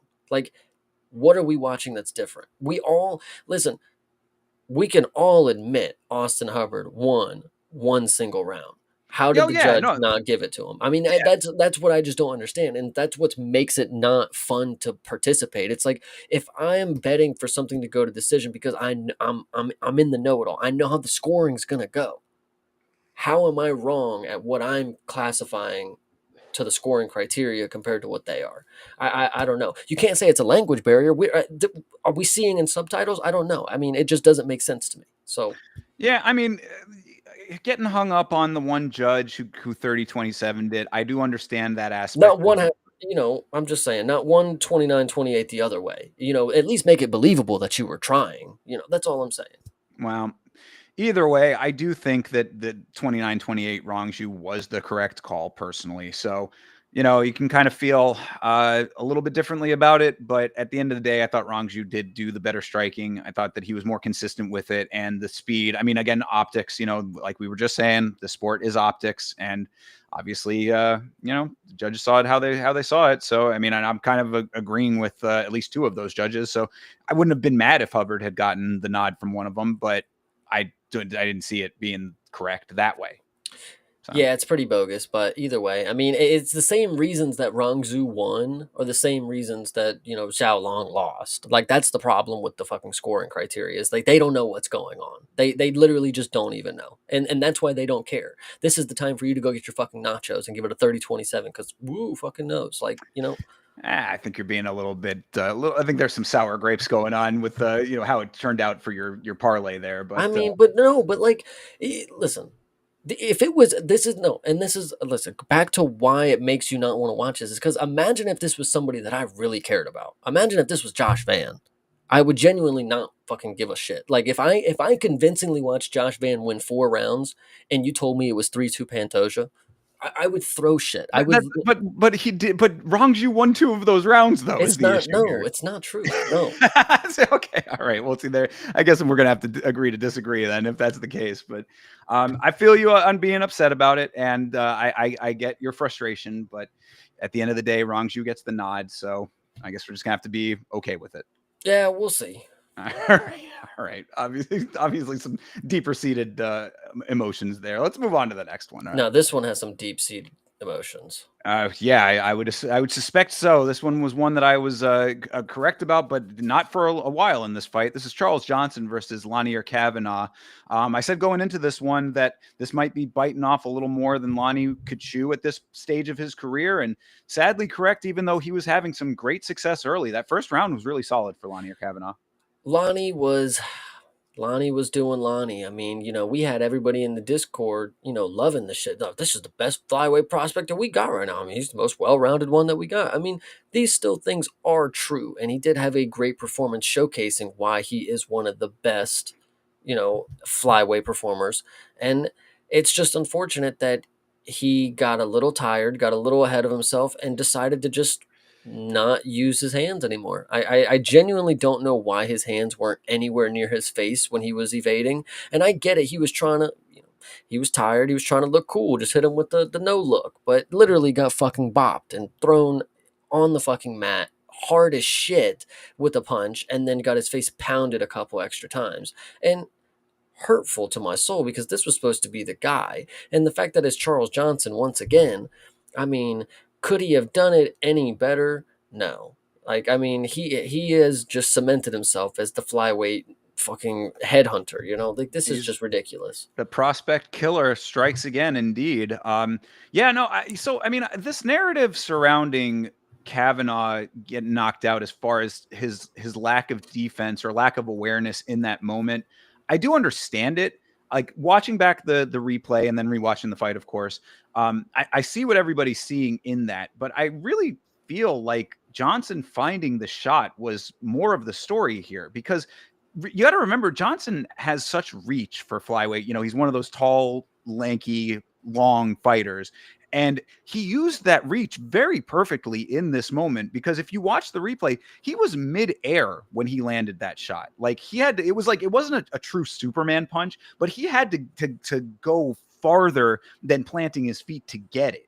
And so, like, I do understand what people are saying. Oh, yeah, like Kavanagh got caught slipping and all that. But like, it wasn't like I almost understand it from his perspective, because he like in the moment, in motion, like he was, just didn't expect Johnson to go out there and reach for the shot and get as much distance as he got. Like he covered a lot of ground to make that shot happen, and then landing it with power, I thought was very impressive. That right there is what they call letting your guard down. So Yeah, sure, and that's what I'm saying. I get that perspective of all of it, but like I think that it's Johnson going out and finding it that was more impressive to me, and that I think like that's why I'm just like talking about the narrative of like all of it in context, because like yeah, in different circumstances and also against different flyweights. I mean, a smaller flyweight is not going to be able to find that same shot. Johnson is a different animal and a different set of criteria, a different set of characteristics that was allowed him to get that. So yeah, you should have been more aware in that moment, but like Johnson made it happen is what I'm trying to say. So I want to give him his props for this one, because you taking out a hot prospect in Kavanagh, he had to make that happen after a round that he was getting dominated in. yeah, it was not looking too good for Charles Johnson, but goddamn, if he is one to be able to knock out your favorite prospect, I mean that is something that he is doing. And it sucks because Charles Johnson, and I'm not trying to be a hater, but like he's not the type of guy that is ever going to be the greatest in the division. So the fact that he's beating the guys that are probably going to be the greatest in the division, it speaks to how good he actually is compared to what it's going to look like on the record books. This is going to be another old man working his way up the ladder, clawing it tooth and nail. And then when Mhm. he gets his title shot, I'm seeing Charles Johnson with that belt's going to be the sweetest thing ever to happen. But Vince is going to be pretty happy. Yeah, yes, he absolutely is going to be happy, and I can certainly dream. But either way, I mean, this I thought was actually I wanted to bring this up too. Like, aside from being a great comeback performance, I want to give a specific shout out to the great corner advice that Charles Johnson got going into the second round. His corner, they said on the commentary that his corner said, "Don't plant your feet and up the volume." And I thought that, coming off of how he looked in the first round going into the second, that was really helpful advice, because it made him more competitive, like it evened out the metrics, so to speak. Like it got him into the fight more than he was in that first round. It felt like he was playing catch up a lot of that first round. Now, granted, the shot that one shot to the eye that kind of gave him a lot of like agitation or whatever, that might have played a factor, because it was bothering him for a good amount of that round. But Lonnie Kavanagh's boxing was really sharp. His movement was really good. So like Johnson was just a step behind, and I thought that the advice really got him, like it got him situated to the point where he was able to find a knockout like that. Granted, Kavanagh did try to go for the ghillie twice, which was probably not going to be a move that was going to work out. So that also maybe gave Johnson a little bit of a time to recalibrate as well. Ended up going for that pickup slam at that point, which worked out good for him too. I thought that this was an instance where readjusting, and this is just where the veteran status of someone like Charles Johnson comes into play too. You get good cornering advice, you take the cornering advice, you get yourself situated and like understanding of what your opponent is throwing at you, you readjust, and then you find the shot. So I was really satisfied with how all of that turned out. And maybe it's just one of those deals where only a guy like Charles Johnson can do that. Yeah, no, I agree. I mean, it is definitely a great performance. Lonnie, I'm fucking heartbroken. I mean, this was just not what I wanted to see happen to you. Watching your hair go flying as long, with you down to the mat. I mean, it just sucked. But either way, And he good was out. performance. Yeah, and he was out though. I mean, like that was definitely, like, the shot really did put him down. I did feel kind of bad for him in that one, because usually he's the one putting people out. Like, I will never forget his Contender Series knockout. That was one of the scarier knockouts that I have seen, just in recent memory. Like, his opponent was out for quite some time. Like, that was one that, like they had to like get the medics in there kind of thing. So like Kavanagh was on the right side of it that time. This time on the wrong side of it. I felt for him. Also, shout out to Am, who was in the chat, who's a student of Kavanagh's, training over there at the same gym. It was a little tough on that front of everything, but I don't know how I haven't retained that Charles Johnson is fighting out of Orlando, Florida. So a hometown hero on that side of the coin, and happy about that. As you mentioned, my watch along co-host Vitz King's favorite fighter, or one of them. I was happy with that side of the coin. So Lonnie will come back. He'll be fine. Yeah, I agree. All right. Keeping the train moving here. Maheshate versus Gage Young. This was another fight that felt very even to me. This was a very point fighty kind of fight on both sides. Yeah, I was not super impressed with this fight overall. This fight, I remember that I was one of the few people that said Gage Young impressed me in Contender Series. I was one of the only people that was actually riding for him after the loss that he just had before this. A lot of people said that he looked awful. It was on short notice. What can you say? He went out there and got a paycheck, and, may not have looked great, but he gave it his all. So, going into this fight, I figured he was going to be good because I saw something at one point. Like, there was a reason that I said that he was good. And so I'm glad. Actually, before I go into that, the reason I said that he was good is because he's very good at a lot of things. He's just very average across the board. Like, he does a lot of things good, nothing too particularly great, but nothing bad. And I think that showed in this. I mean, he actually was able to just, fill up the stat sheet, really do a lot of different things. Didn't knock him out, didn't throw up a good submission, but he didn't get into a point where he was compromised. He controlled the grappling. He got some takedowns. I thought this was a pretty solid performance, although it was not the funnest thing to watch, unfortunately. Yeah, I mean, that's, I think, my big takeaway was that, like, I thought that, I mean, I kind of thought that Maheshate might have taken this fight. Like again, this is one that was really, really close. So like, I was not mad that they gave it to Gage Young. I just was not overly impressed with either of these guys. So it was kind of a bit of a tough call. Like it was one of those ones where I'm like, I'm going through round by round, and I'm like, who is there anybody that's actually up in this fight? Because I was like, I have literally in the notes possibly 1-1 going into the third, and that's like, I mean, there should be more definitiveness in these rounds. I mean, like, go out and get it. It was just, I thought that Gage Young had good volume and takedowns. Maheshate had the heavier power. So, Young does have a good chin. He was able to eat all of those shots. There was a powerful left hook in the second round that I thought like, oh, okay, Maheshate actually does have some power in his hands, but Young powered through all of that. It just, I came away from this one just not really feeling very confident in either of these guys going forward. And like, you hear it on commentary. I mean, Lorisenko is from St. Louis, and so is Gage Young. So it's like she's hyping him, oh, I know how great this kid is. I've seen him be great. And like, I'm sure that he's been great in the regionals, but just I don't know if I'm seeing it translate into the UFC. And it just gives me pause for like supporting going forward. And he seems like a fine guy. Again, this is not a personal statement. This is really just a fact, like what I'm seeing off of his fight style. I don't see any like one thing that I can latch onto from him and say that's the thing that's going to get him to the next level. Yeah, I think we're saying the same thing. I think he's just all around good at things, not very particularly great at one thing. Jack of all trades kind of deal, master of Yeah. none, that's really all that I had to say about this one. The only other note that I thought was kind of funny was that they both got warnings for leading with their fingers, and after the warning, both immediately went back to leading with their fingers. Thought that was it was nice. A little lull moment. But yeah, other than that, I mean, this was an okay fight. As I said, I thought that Maheshate might have won it personally. I'm not mad about it, Young getting it, and that's really the end of what I got. So yeah, sadly, this was the featured bout. Yeah, featured prelim. Yeah, it certainly was. Yeah, that was definitely not like the next fight probably should have been the featured prelim, but then this should not have been on the main card. This probably should have just been like, maybe it should have been the opener. Yeah, something like that. Yeah. So anyway, that's Gage Young and Maheshate is what it is. Moving on to main card here. There's a lot to talk about with this fight. This is Tyalok Naraji.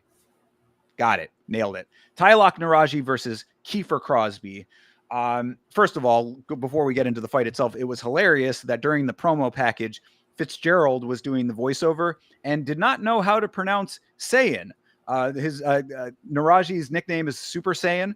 Obviously, Fitzgerald is not a Dragon Ball Z fan. I'm not a Dragon Ball Z fan personally, but I know what a Saiyan is and I know how to pronounce it. No one corrected him. This was a pre-recorded bit. Like, this did not have to, somebody could have fixed this in post kind of thing. They just let it fly. How did he say it? I think he said Cyan. I believe. I think that's how he did it. Super Cyan. Either way, just a funny little note. But so that out of the way, what did you think, Chase? Because there's a lot to talk about here. Well, there's a lot to talk about, so I want to just lead right into the narrative that I want to bring up. It's like we need to stop. We need to stop treating. Well, it's not like we have been doing this, but we're starting to create a pattern. In these last two instances that I'm going to bring up, we need to not let happen more. We had the headbutt on Contender series where the dude arguably won the fight, and then they gave 30-27 to the other guy, or not a draw, basically. And then we had this one where our boy Naraji knees the downed opponent, gets the points taken, finishes the fight, and then we act like he didn't knee the guy when he was down. Like, why are we not taking points away? Like, I get we're taking points away in the actual performance, but like in our minds, why is it not, hey, that dumbass threw a knee when the dude was down? Like, shouldn't we take note on that instead of being like, look at this fucking prospect, dude, minus 750, got the first round knockout. Like, no, I agree. I mean, they said it on commentary in a way that kind of illuminated something to an extent, because they were like, he gets the win, but there's an asterisk now. It's one of those things. But like, you're right, there is no actual asterisk when it comes to the scorebooks. So there should be some type of something that indicates this, because this was one of the most blatant fouls I have ever seen in my life. I mean, there is no two ways about it. Just talking it through real quick, just to set this all up for anybody who didn't see this fight. these two go at it real from the start. They went right at it immediately. So good fast start on both sides. But side kick for Naraji, takedown attempt that goes sideways for Crosby, ends up on his back because of it. So that's the setup for everything, right? Crosby tries to throw up the triangle. Nice work on the top from Naraji to navigate all of that, because Crosby was trying to go for some submissions. He almost had the armbar for a second there, but nothing doing. Naraji good with all of that, right? He lands a couple of solid elbows, Naraji, from the top. Was doing fine work. He was winning the fight based on what he was doing up until this point. Then Kiefer Crosby tries to stand up, and just the most blatant knee to the face. It ends up cutting Crosby.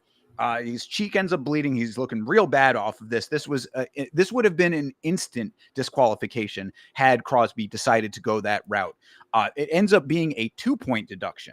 Now, so that just should tell you right there. If you did not watch this fight, just off of how we're describing it, that should be the standout, is that this was such a blatant foul that it was a 2-point deduction. Very rare that you see them jump straight to the 2 points. But they have in the last one that I just brought up as well with the headbutt. Well, sure, yes. I mean, and they should. I mean, hopefully this is a trend of starting to go that route more. But this was just to emphasize how blatant it was. No, they should not continue to do this. No, there needs to be another way. Taking 2 points means nothing because the dude gets finished in the first round no matter what, and whatever, and then he loses either way. So right. I mean, that's the overarching point to all of this too. And I thought that you made a good point in the Discord actually about a way that things could be changed, but we'll get into that in just a second.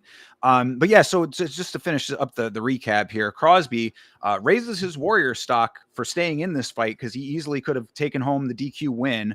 But then immediately after the fight starts up again, Naraji comes through, pummels him with elbows, and gets the TKO. Now, Crosby, after the fact, was on social media saying that he had some words for Mark Goddard, who was the referee, because there was only 1 minute and 4 seconds that elapsed during the stoppage for the point deduction.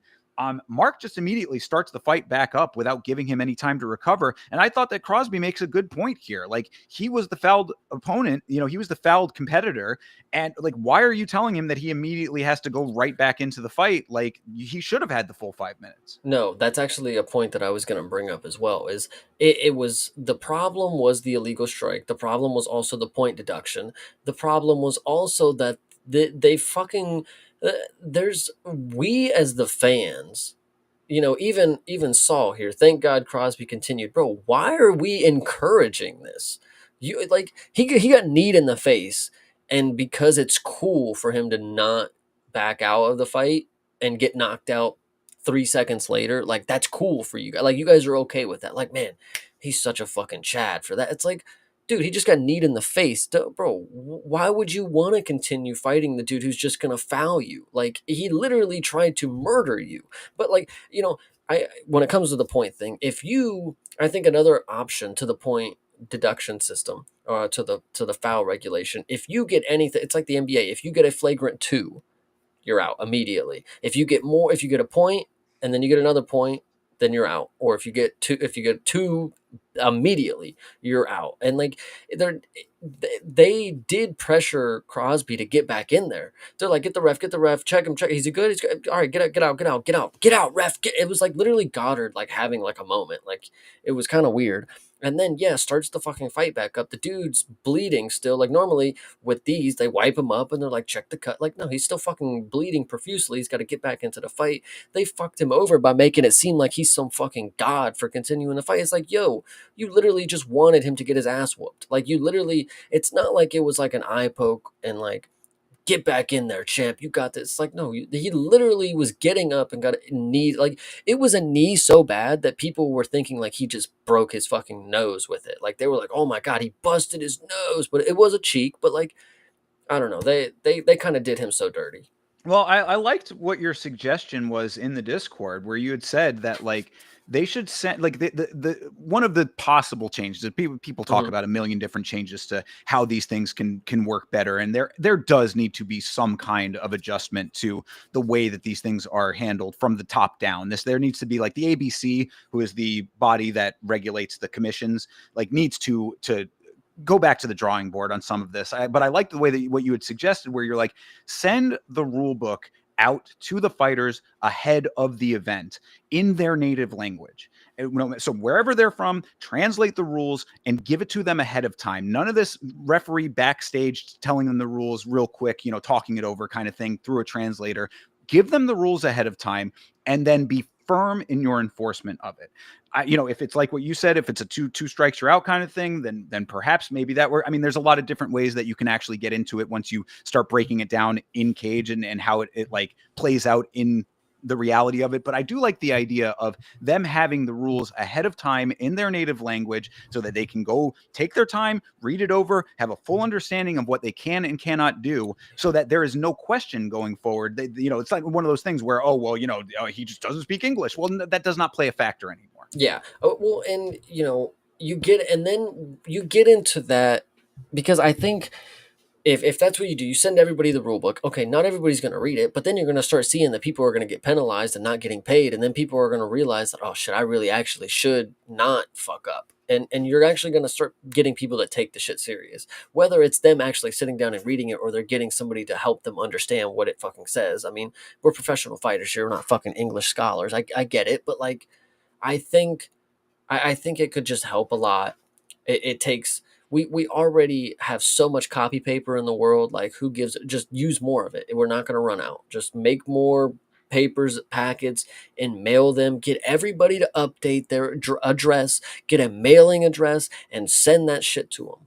Yeah, I mean, and really, like, to your point about like whether or not they're going to read it, that's on them at that point. You know what I'm saying? Because it takes away the ambiguity of saying, oh, well, they're in China, it has to be translated. It's an English speaker going through a translator to it takes all of that shit out of the equation. So it's like, if you don't want to read the book, that's on you, buddy. Like, you can go ahead and not read it, and then something like this happens, you have no one to blame but yourself, and now you have to lose. Like, that's, I think, the bigger part of this, because it's like, yeah, Crosby even said in his Instagram post about this that I referenced, he was like, what did you expect me to do? Basically, he was like, yeah, are you good to fight? Are you going to go back into the fight? All of the fighters are going to do that. That is what a fighter does. If you are taking the easy way out, to me, you're not fit for this sport. So that the fighter is going to go back in there even after something like this. Yeah. So, there has to be a better way to handle these kinds of situations. And I do think it is very unfortunate now, exactly what you said, where Naraji is now, heralded. They, on commentary, we're even glazing him. Oh, expect to see a lot more of Naraji with these dominant performances, blah, blah, blah. Yeah. After a shot like that. Yeah, sure. I mean, anybody can go out there and 2-point foul their way to a victory. As far as I'm concerned, I mean, you have a compromised opponent. Landing 1 or 2 elbows is all you need to do after that. So there does have to be something. Again, the notes just had this is another fight that makes you question the oversight of this sport. Yeah, 100%. So, I can't even say shout out to Naraji on this one, because usually I'll end, how we go to the next one. I'm like, yeah, shout out to Naraji for a great win. It's like, no, not this one. Shout out to Kiefer Crosby for being a warrior. Yeah. I mean, that's really how I got to end this one. And Naraji, I mean, keep in mind, anybody who's looking at these fights going forward, if you're betting and stuff, just know that there is potential for this guy to foul himself out. Yeah, literally. Because that's the other point. You brought up Saul saying that, thank God that Crosby continued. His next point to that was Naraji was on so many people's parlays. Well, keep in mind for your next parlay that, you might get him up against a guy who's not going to be such a warrior. Mm-hmm. Yeah, that one was pretty stupid. But either way. Yeah. No, it really did bug me too. So, oh, well, I guess it is what, and that's the unfortunate part of the sport too, is that all we can say at the end of it is just, oh, well, on to the next one, right? Anyway, when they rob your favorite fighter, it's just, oh, well, got to wait for the next one. Oh, right. Different perspective on that one. I think that's a little apples and oranges. I mean, that's a robbery too, dude. You're robbing this dude out of an opportunity because his opponent just gets to knee him straight in the face and then fucking get open rain on him after that. Stand up, make sure the doc checked you out that you can see properly. All right, now get over in your corner and we're going to line him back up for you. No, I certainly agree with that. Yeah, absolutely. I do think that Kiefer Crosby was certainly wronged. And this was one of the rare instances of seeing someone on social media complaining about a fight after the fact and me completely agreeing with them. Yeah. So, all right. Well, on to the next fight of this card. Sumudaerji versus Kevin Borjas. This was an ass fight. Dude, this is the portion of the event where I didn't realize that I was living the moment. Like, this was just hard. This fight right here was hard, We're going to talk about the next one, and then Jesus Christ, we're going to talk about the one after that. Good But Lord. as of right now, this fight here, I mean, there's only one thing to note, and it was genuinely, it was funny, but it was also like concerning. Like, bro, Sumudaerji kept grabbing Kevin Borjas's cup in the clinch, and the ref kept having to slap his hand off of it, and it's like, yo, Kevin, like, you got to say something at some point. Like, yo, the ref's got his hands on it, and then to break it up, and Sumudaerji hits him with the no, I'm doing this, and then shows him that he's holding his dick. It was crazy. It was really funny, but horrible performance from Kevin Borjas. There was a time where I said this dude got worked over by Josh Van, so he's obviously not good. But then I realized Josh Van is just that good. So I had a little hope that Kevin Borjas could have a potential comeback because this last fight was pretty good. This one, no fucking chance. So ass. I genuinely don't know, like, if Borjas was just having a bad day or what, like, what the reason for his inactivity was, because he was exceedingly inactive in this fight. I have in the notes too that one good shot and a defended takedown wins the first round for Sumudaerji. Like, Yeah. that's all that it took. So, I mean, that really does signal just how inactive Borjas was. You never want to hear the corner literally saying, bro, you need to fight right now. Like, I mean, like, you're in a fight, dude. Like, you need to be in there. This should be something that goes without saying. But I mean, Sumudaerji was just able to point from the outside. So why not take the layup is all I thought from his side of the equation. I mean, he's out there just landing a couple here and there, moving around pretty decently. And Borjas is kind of standing in front of him. He was moving okay, but not doing anything. So it was very odd. It was almost bizarre, like, just seeing him just be that inactive. I don't know what it was. I genuinely am stumped for why he was fighting the way that he did. But he finally starts fighting a little bit in the third round. But Sumudaerji ended up staying the course through all of that, defended some takedowns. He just didn't give much room for traction for Kevin Borjas in that third round. And he was up so far in the first two that it was a foregone conclusion that he was going to win if Borjas didn't finish, and he didn't. So that's about it. Dude, yeah, this one was super bad. It makes flyweights look terrible. Like, these are the type of flyweights. Kevin Borjas on a good day is a good flyweight, but Sumudaerji is one of those flyweights that, I mean, I don't know, bro. This fight was just not it. That's not. I mean, this shows you. Like, I look at it from the other side. I think that this fight shows you just how good the good flyweights are, because these guys are. I mean, like, this is like kind of bottom of the barrel flyweights as far. And I even said that about Sumudaerji. I was like, this guy is not a finisher. You know, we on the last week's episode. You know, I was like, I think that he'll win this fight, but I don't think that it's going to be anything like over the top, because he's just not a great flyweight in the greatest division in the sport, in my opinion. I mean, like, you know, the flyweights are some of the most entertaining fights that you're going to see. This was not it. And I think that, like, you see that from both sides in this, that these are just like, you know, it pushes the differentiation between the good and the bad very far. It shows how deep that chasm goes. The only thing that I thought from Sumudaerji that was anything of note as far as his performance was that he had some decent kicks. Sure. Good right, for him. Exactly, and that's the appropriate response to it. So yeah, I mean, really, the takeaway here is that either of these guys against even a decent flyweight is going to be probably not a great matchup for them. Sumudaerji, if you pressure him to make him work harder, he will rise to that pressure. So I do think that he will continue to have competitive fights, but he's not going to rise past that. His ceiling is pretty low, in my opinion. Yeah, I definitely can see that. And with Kevin Borjas being just a straight up boxer, I mean, he tried for takedowns, but if you're not getting Sumudaerji down, then you're not a wrestler. So stick to the striking and just be more aggressive. But I'm definitely not betting on you to do anything important later. Well, I don't even know if he really is the boxer, or if he just was so lackluster in his takedown attempts that he just wasn't able to get his wrestling off like he actually wanted to, and that was what was holding him up. There was something off. I mean, we'll talk about somebody else who had something way off too. So I might have just, maybe it was the trip to China. I don't know. Like, a lot of different things could have been it, but this fight was not it. I agree. All right. I mean, that's really all that you can say about that one. boring fight. I mean, I can tell you there's not much more to come for these next Yeah, ones. it really all of the action was front loaded on this card. This next fight is another one. This is Sergey Pavlovich versus Waldo Cortez-Acosta. This fight kind of sucked too. This fight was horrible because when you go into this fight, you know, you have half of the people expecting Sergey Pavlovich to come out and be what he once was, which I was of the assumption he's never going to be that again. And I think I was very accurate in saying that. Now, when it comes to Waldo Cortez Acosta, I think he is a very generic, very average. He's good at a lot of things, not great at most. You know, whatever we want to say about Gage Young, I mean that's what Waldo is.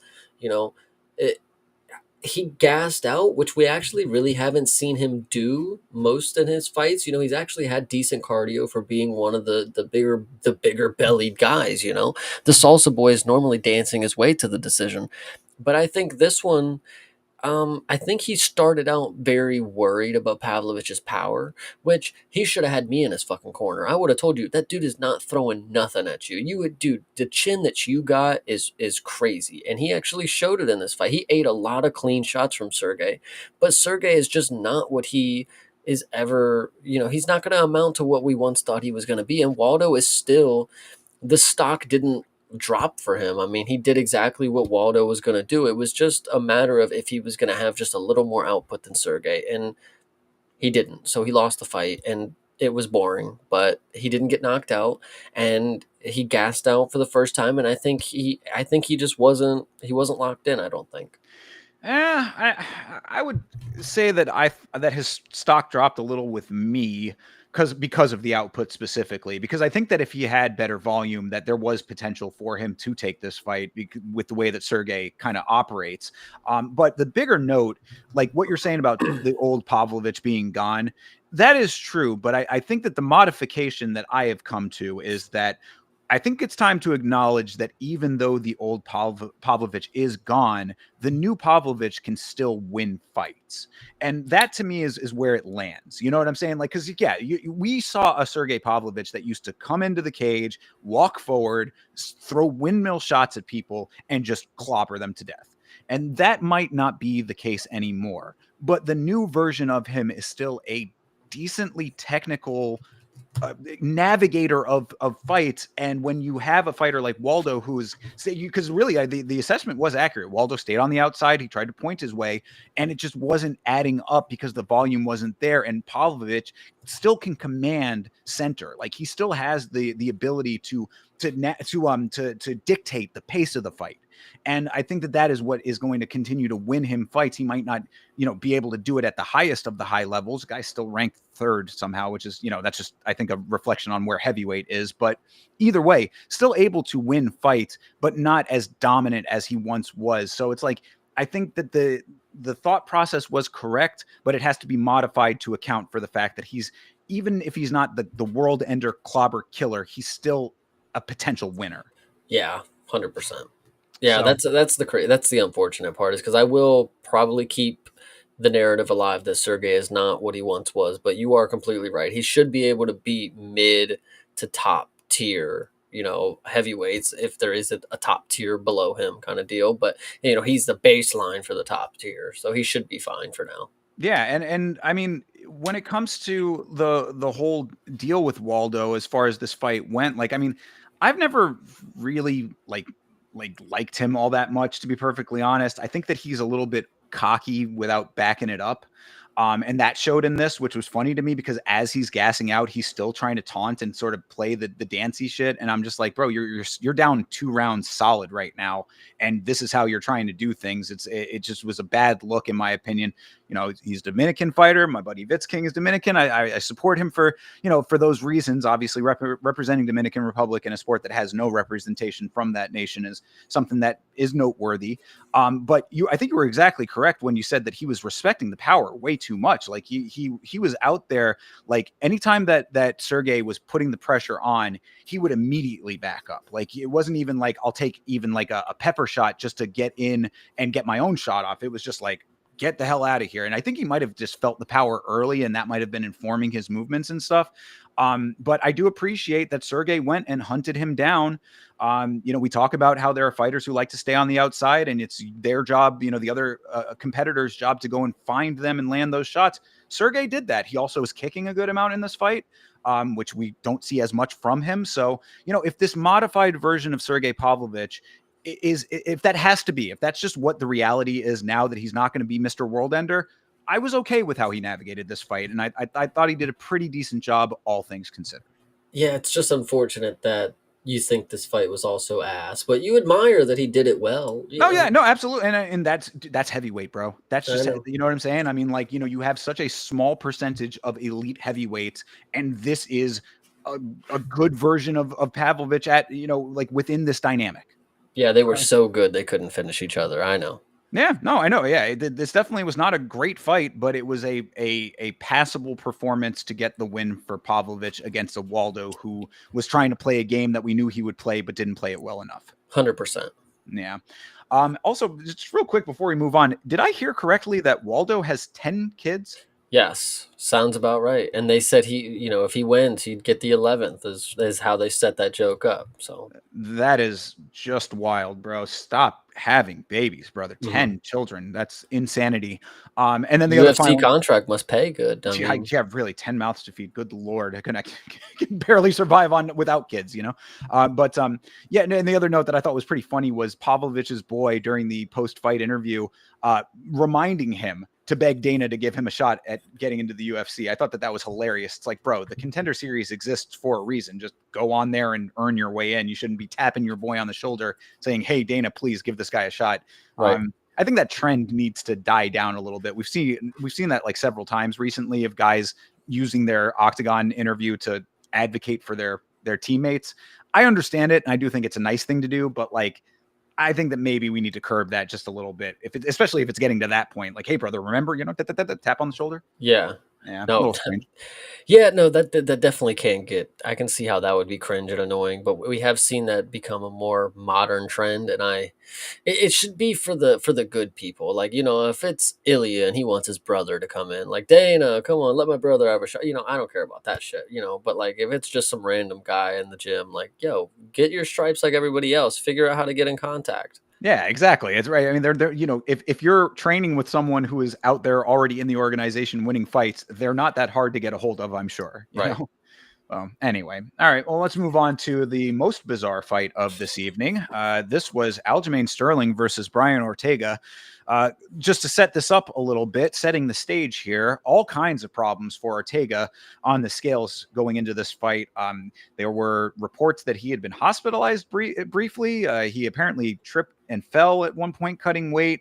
The fight was moved to 153 pounds. That's a very specific number, but that's what was on the Chiron for both sides. So 153 pounds is what this was fought at. Why was this a 5-rounder? No one seems to know, including Aljamain Sterling. Aljo came out before this fight and said they weren't getting paid any differently for a 5-rounder. So very odd that they specifically made this one a 5-rounder. And then, of course, with those issues that Ortega had making weight or not making weight, the lack of making weight, this turned into one of the more bizarre 5-rounders that we've seen in recent memory, and this was just odd. Anyway, go. That's your setup. Have at it, Chase. Odd is not the word, dude. Horrible is the word. This was one of the worst. And listen, and I actually think I'm confident by saying this was the worst non-title 5-round fight that we've ever seen. Like, this was genuinely. Like, no way did we expect it to be this bad. Like, even after Brian was like, with the stuff that was going on before the weight cutting and stuff, like, I was confident, okay, now Aljo's going to finish him. Now he's going to no playing around. This is the dude that'll take your back and choke you out. Like, this is the human backpack. And then I watched him strike with Brian Ortega. And I want to make this clear. I watched him do it for 3 rounds because at the end of the 3rd round, I decided it was not worth my time for this. And I hate to break it to everybody out there. This was after an entire day and night of watching fights. I was done. I was fed up at what I was seeing from Aljo. He literally, and dude, it's not even just Aljo. it's the goddamn commentators too. They're sitting there saying, people forget how good of a striker Brian Ortega is, man. His boxing is so slick as he gets his ass whooped by Aljamain Sterling on the feet. The dude who can't throw a jab properly. I just genuinely nuts. I mean, I woke up and I saw the clips of the elbow that Aljo landed that he broke his own arm on, by the way. He's literally chipped a bone in his fucking elbow, Did not know which that. Oh, Jesus. yeah, so his arm's like all fucked up right now. But I think it's just absolutely hilarious. It's like, dude, how harmless can you be? You get injured after hitting Brian Ortega in the face. Like, I don't. It Yeah. hurts, bro. This fight was bad. So yeah, Chase tapped out 3 rounds in. I guess slightly understandable, but then you did miss the little resurgence that Brian did have in the 5th round, which was again another part of why I say this was a bizarre fight. So I would lead into this fight by saying that this is not just the fight itself, but all of the circumstances that I laid out with how this came to be at 153 and Brian with the hospitalizations, all the things that I said. This is a fight that Brian Ortega needs to have a long, hard look in the mirror after a fight like this and kind of self-assess where he's at. I brought it up on commentary or on the watch along, and I don't want to dwell on it because I don't know if this was what it was or if it was just the weight cut. But Brian Ortega is a person who has been pretty vocal about having he can go into some dark mental places. And I don't know if that's what played a factor in this or not. But one way or another, there needs to be some kind of self-assessment, because to have the issues that he had coming into this fight and then to fight the way that he did for as long as he did in this fight, something is wrong and something needs an immediate addressing if he's going to continue on in this sport. That all being said, Aljo, I thought, for his part, did pretty decent with his striking as far as being a non-striker goes. Aljo is not a great striker, we know this, but I thought that he actually held the center pretty well. He picked some decent shots. He's not super powerful, we know that too, but I thought he was accurate, and it was more than enough against nothing, which is what Brian Ortega was doing for 2 rounds. The striking numbers were abysmal for Brian Ortega in this fight, at least going into the 5th. 3 strikes total landed in the 1st round for Ortega. All of his stats were awful, really. No takedowns fully attempted. He was like a mannequin for a lot of this fight, at least for those first 4 rounds. And then in the 5th, somehow ends up landing some significant strikes that actually sent Aljo off to the races. He ended up having to run away for a little while. So you missed a decent little portion there where Aljamain Sterling was kind of on the back foot. It almost could have looked like Brian Ortega might have had like the comeback of the century there for a minute, but that did not happen. Aljo, talk about running in this sport. Aljo was legitimately running. There's no 2 ways about that. I would certainly, if you ever want an example of someone legitimately running. I mean, Aljo, I think it was Herb Dean who was reffing this one, and he had even said, he was like, Aljo was going to get dinged for timidity at one point, like because of how much he was legitimately running. But so Brian Ortega had a little bit of a resurgence at the very end, but 4 rounds down, I mean, there was nothing on Brian's side. And it was so bad, and this is the most bizarre out of anything in this fight to me, that in round 2, Brian gets clipped. Yep.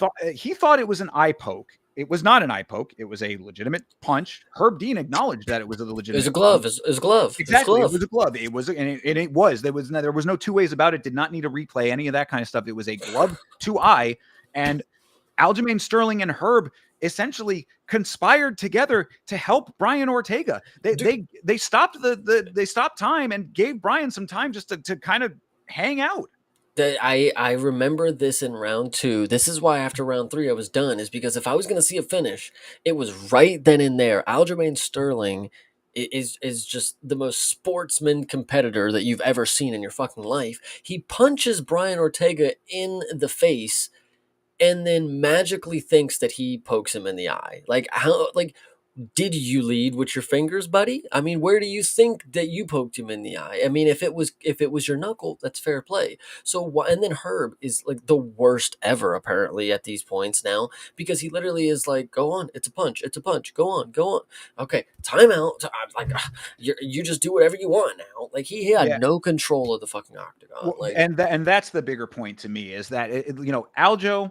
Nice guy, Aljo. Apparently, he does seem like a genuinely nice guy, and I mean like a nice guy, kind of like as like that archetype, as opposed to just being like a good dude. He seems like almost a little bit meager at times, and I don't want to harp on that too much, but he does, like, he gets kind of shit on by the fan base and shit on by the promotion, and it's just like, take it on the chin, Aljo kind of deal. Might need to stand up for himself just a little bit more. But anyway, they were saying on commentary that him and Brian have the same management. There might be some friendliness there. I don't know what all of that, but it does not matter in this circumstance what Aljamain Sterling was doing. What matters is that Herb Dean is the ring ranger, as they call him, the octagon ranger. He's the person in charge here. If it was a punch, Herb Dean should not have stopped this action. No two ways about it. Like, he should have said, start fighting again.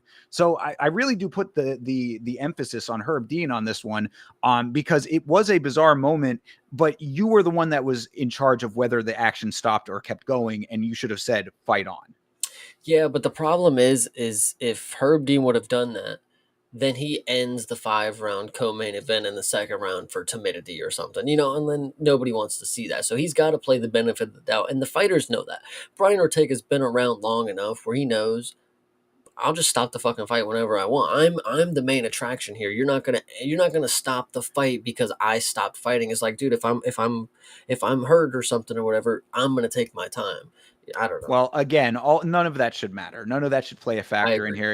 Even assessment and even application of the rule set is what these referees are there for. And Herb, of course, being one of the preeminent referees, I mean, he's like, that the head referee, if you want to call it that. I mean, he's like the dude who's, that they're conferring with the junior referees, like Vitor Ribeiro is going over to Herb Dean, asking him for advice and stuff like that. He should know better.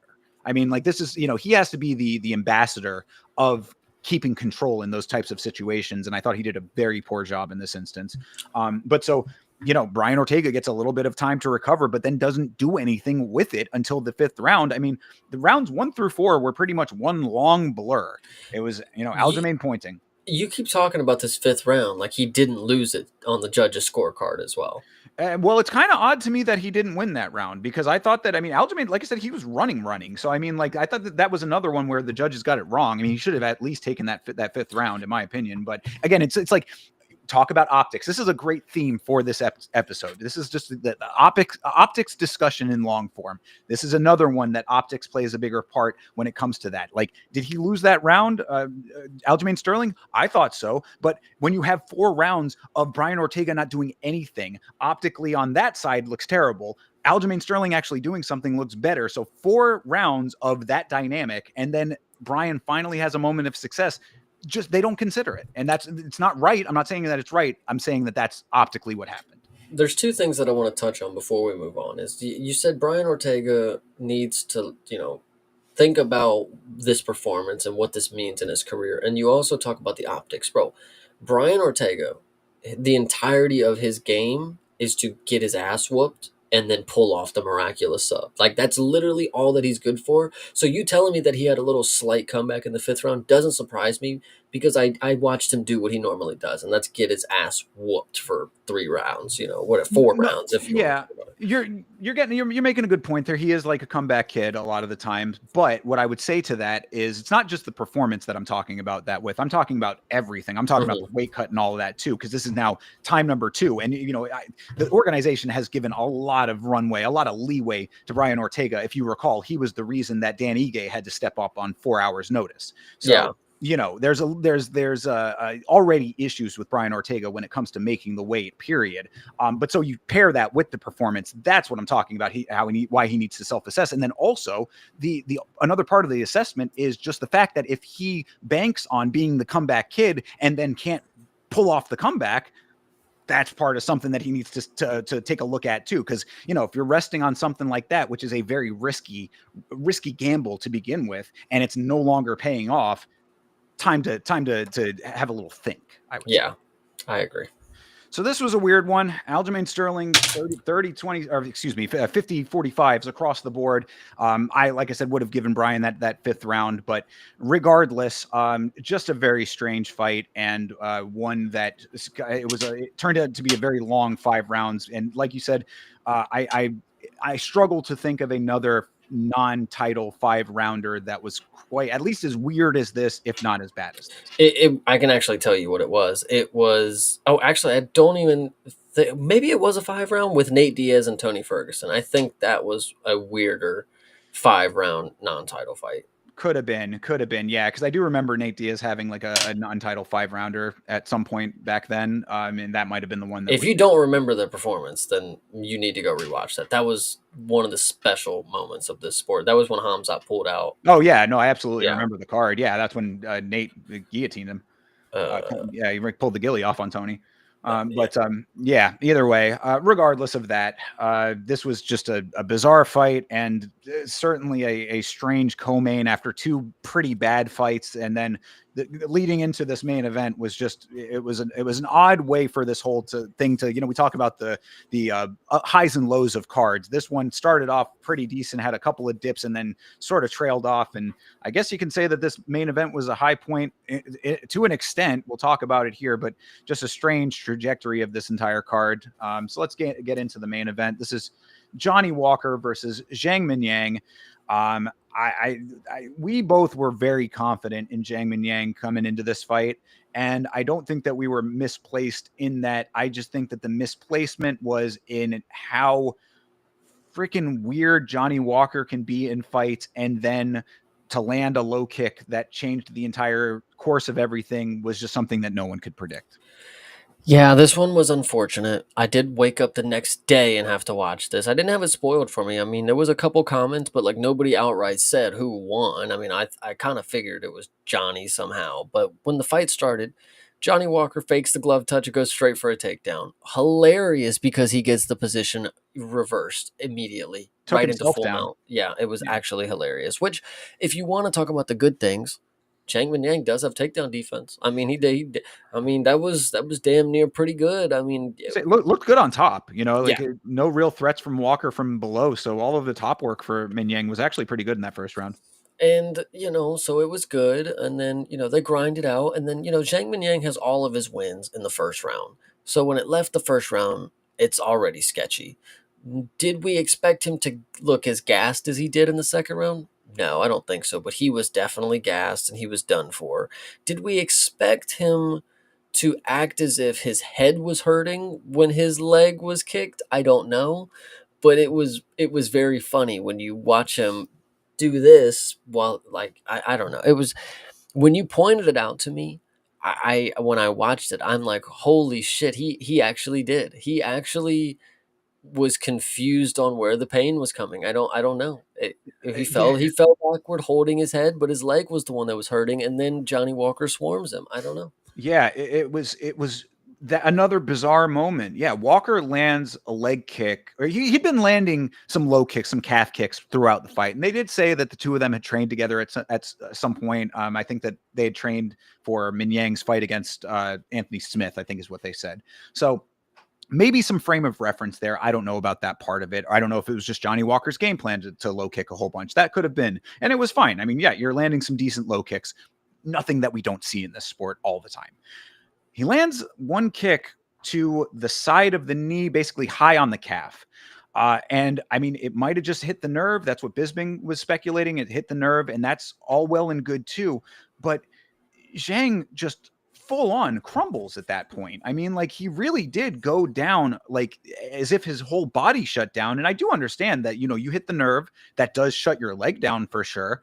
But to not have any instincts to maybe level change, not have any instincts to try to get yourself off to safety somehow to recover for a little bit, that this would have been an appropriate time for some evasive maneuvers.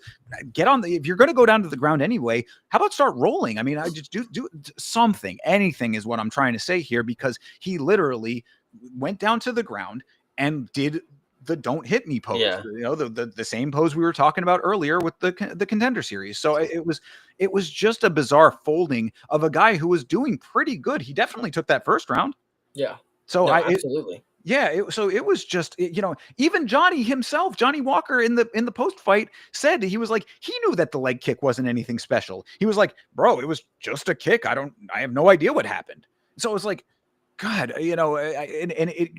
look, I understand that it's cope. We both were pretty confident. We both were very wrong. I get that aspect of it.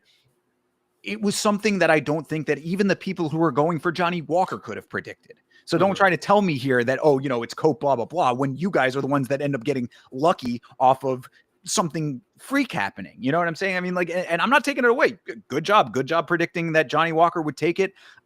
Once a goof, always a goof with him getting taken down by himself in the first round. But like, it was just an odd way for it to all go down, and it certainly does not inspire any confidence in Johnny Walker going forward. Like, that's, you know, what you were saying in the Discord after this is like, yeah, you know, I mean, Johnny gets the win, but does this change anything about your perception of him? He took a year off, comes back, and this is the win. Like, are you saying Johnny Walker's back now, people? Is this what you're saying to me? Right. No, I mean, it's just a crazy performance that, that ended up happening. In a perfect world, Zhang Mingyang flips the position and ground and pounds Johnny Walker in the first 20 seconds of the fight. But that's not what happened. Johnny Walker was able to weather the storm. He used his veteran experience and pulled off a W. I mean, shout out to Johnny Walker. I mean, he truly kept his name alive.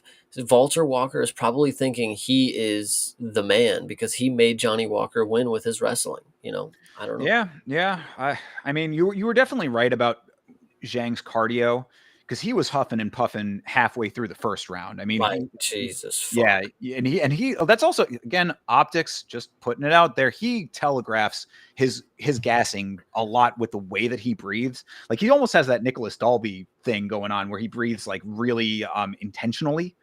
And so you see him, like, his cheeks will puff out like a puffer fish when he's doing, he like, curls his lips up and everything. It's Right. like, very, now I do understand it though, because I mean, Walker was moving pretty well. I mean, Walker was making Zhang work for the early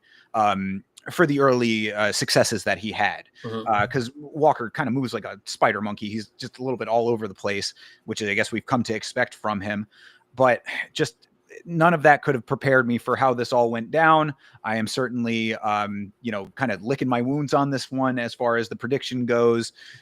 And again, it does not inspire confidence in Johnny Walker that, like, oh man, the big bad wolf is back.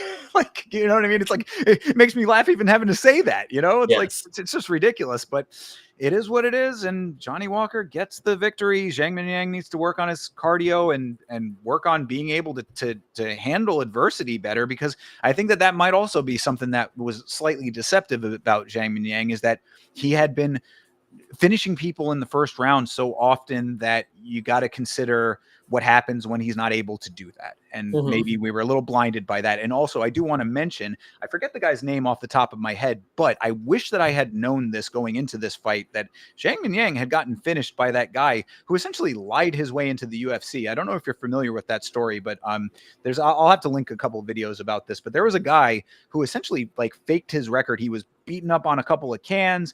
He like legitimately fudged the numbers on some stuff. He like had put some fights in his record that were from promotions that did not exist. He really legitimately lied his way into the UFC, and Zhang Mingyang got beat by that guy. So Nice. Yeah, I really do wish that I had been aware of that little factoid going into this fight, but it wouldn't have mattered, really. Honestly, I don't even know if I would have let that sway my judgment, because Zhang was so dominant. I think our thought process was correct, is all I'm trying to say. And again, yeah, it's cope after the fact. I get it, but you gotta look at it from like the perspective of like the facts that as we had them. And I don't think that we were like completely off base, and no one could have predicted it going down the way that it did. Yeah, I definitely agree with you. It's unfortunate that Johnny Walker has a way of fucking things up. So Yeah, exactly. It's true. Johnny Walker is a human wrench in the cogs. You know what I'm saying? This dude, he just comes in there and like a bull in the china shop, just somehow figures it out, or he gets brutally finished. And yes. that probably is what's going to happen again. So, I mean, just keep in mind that it's like, yeah, if you were riding with Johnny Walker on this one, I don't think that this is something that should inspire great confidence going forward. But in this moment, shout out to Johnny Walker. Hell yeah.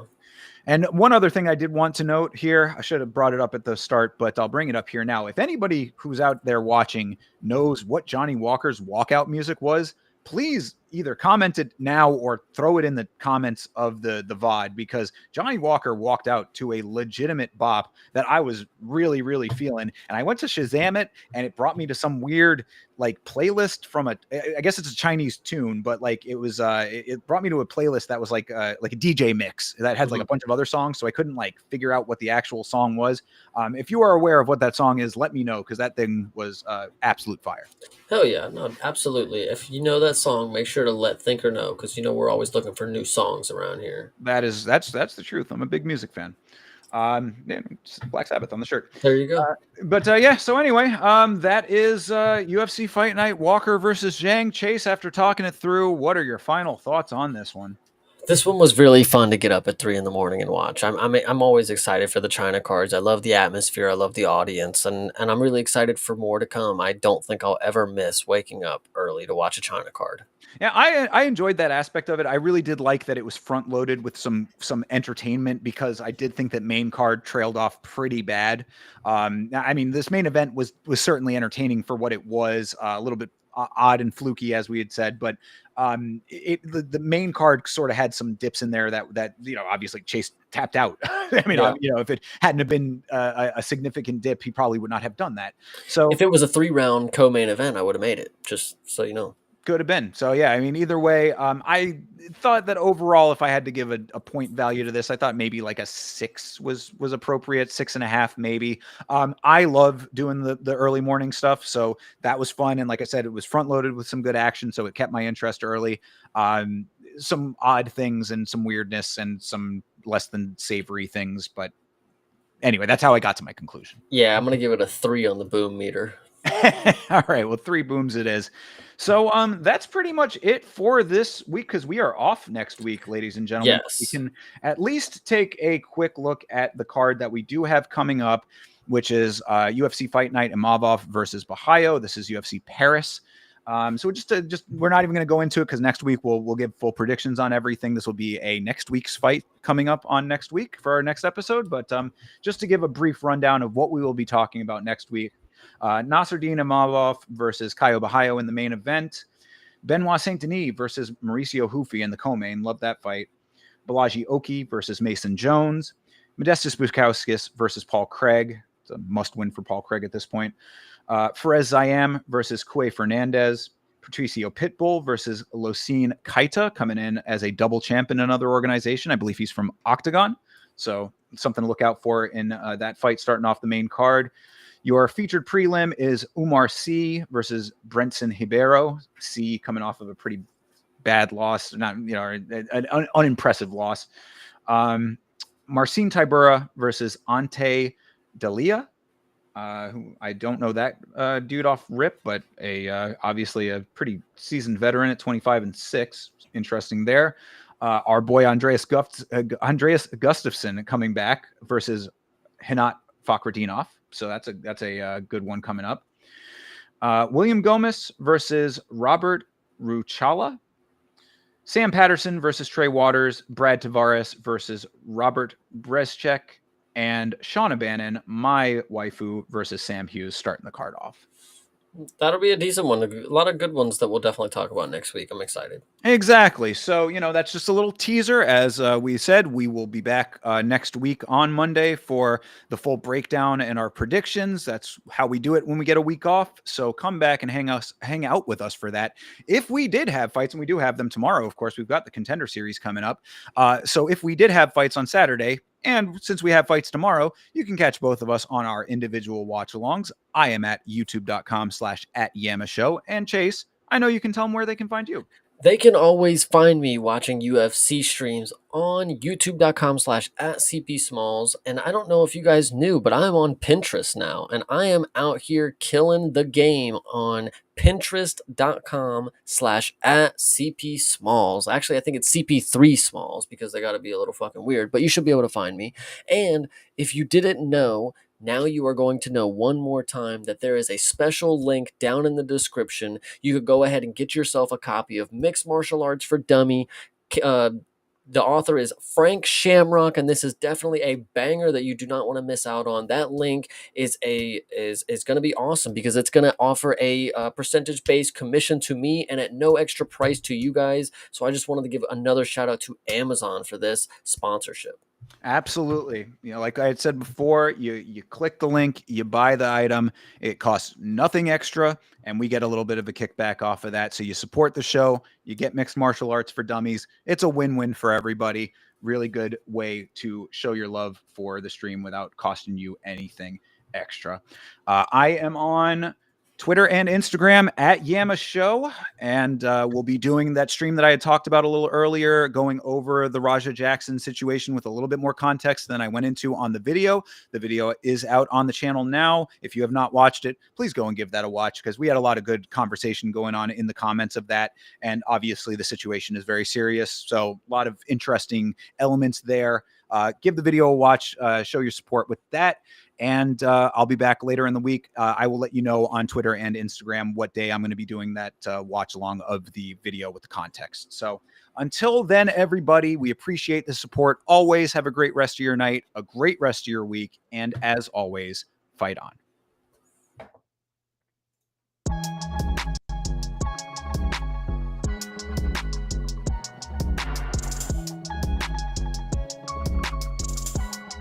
Gage.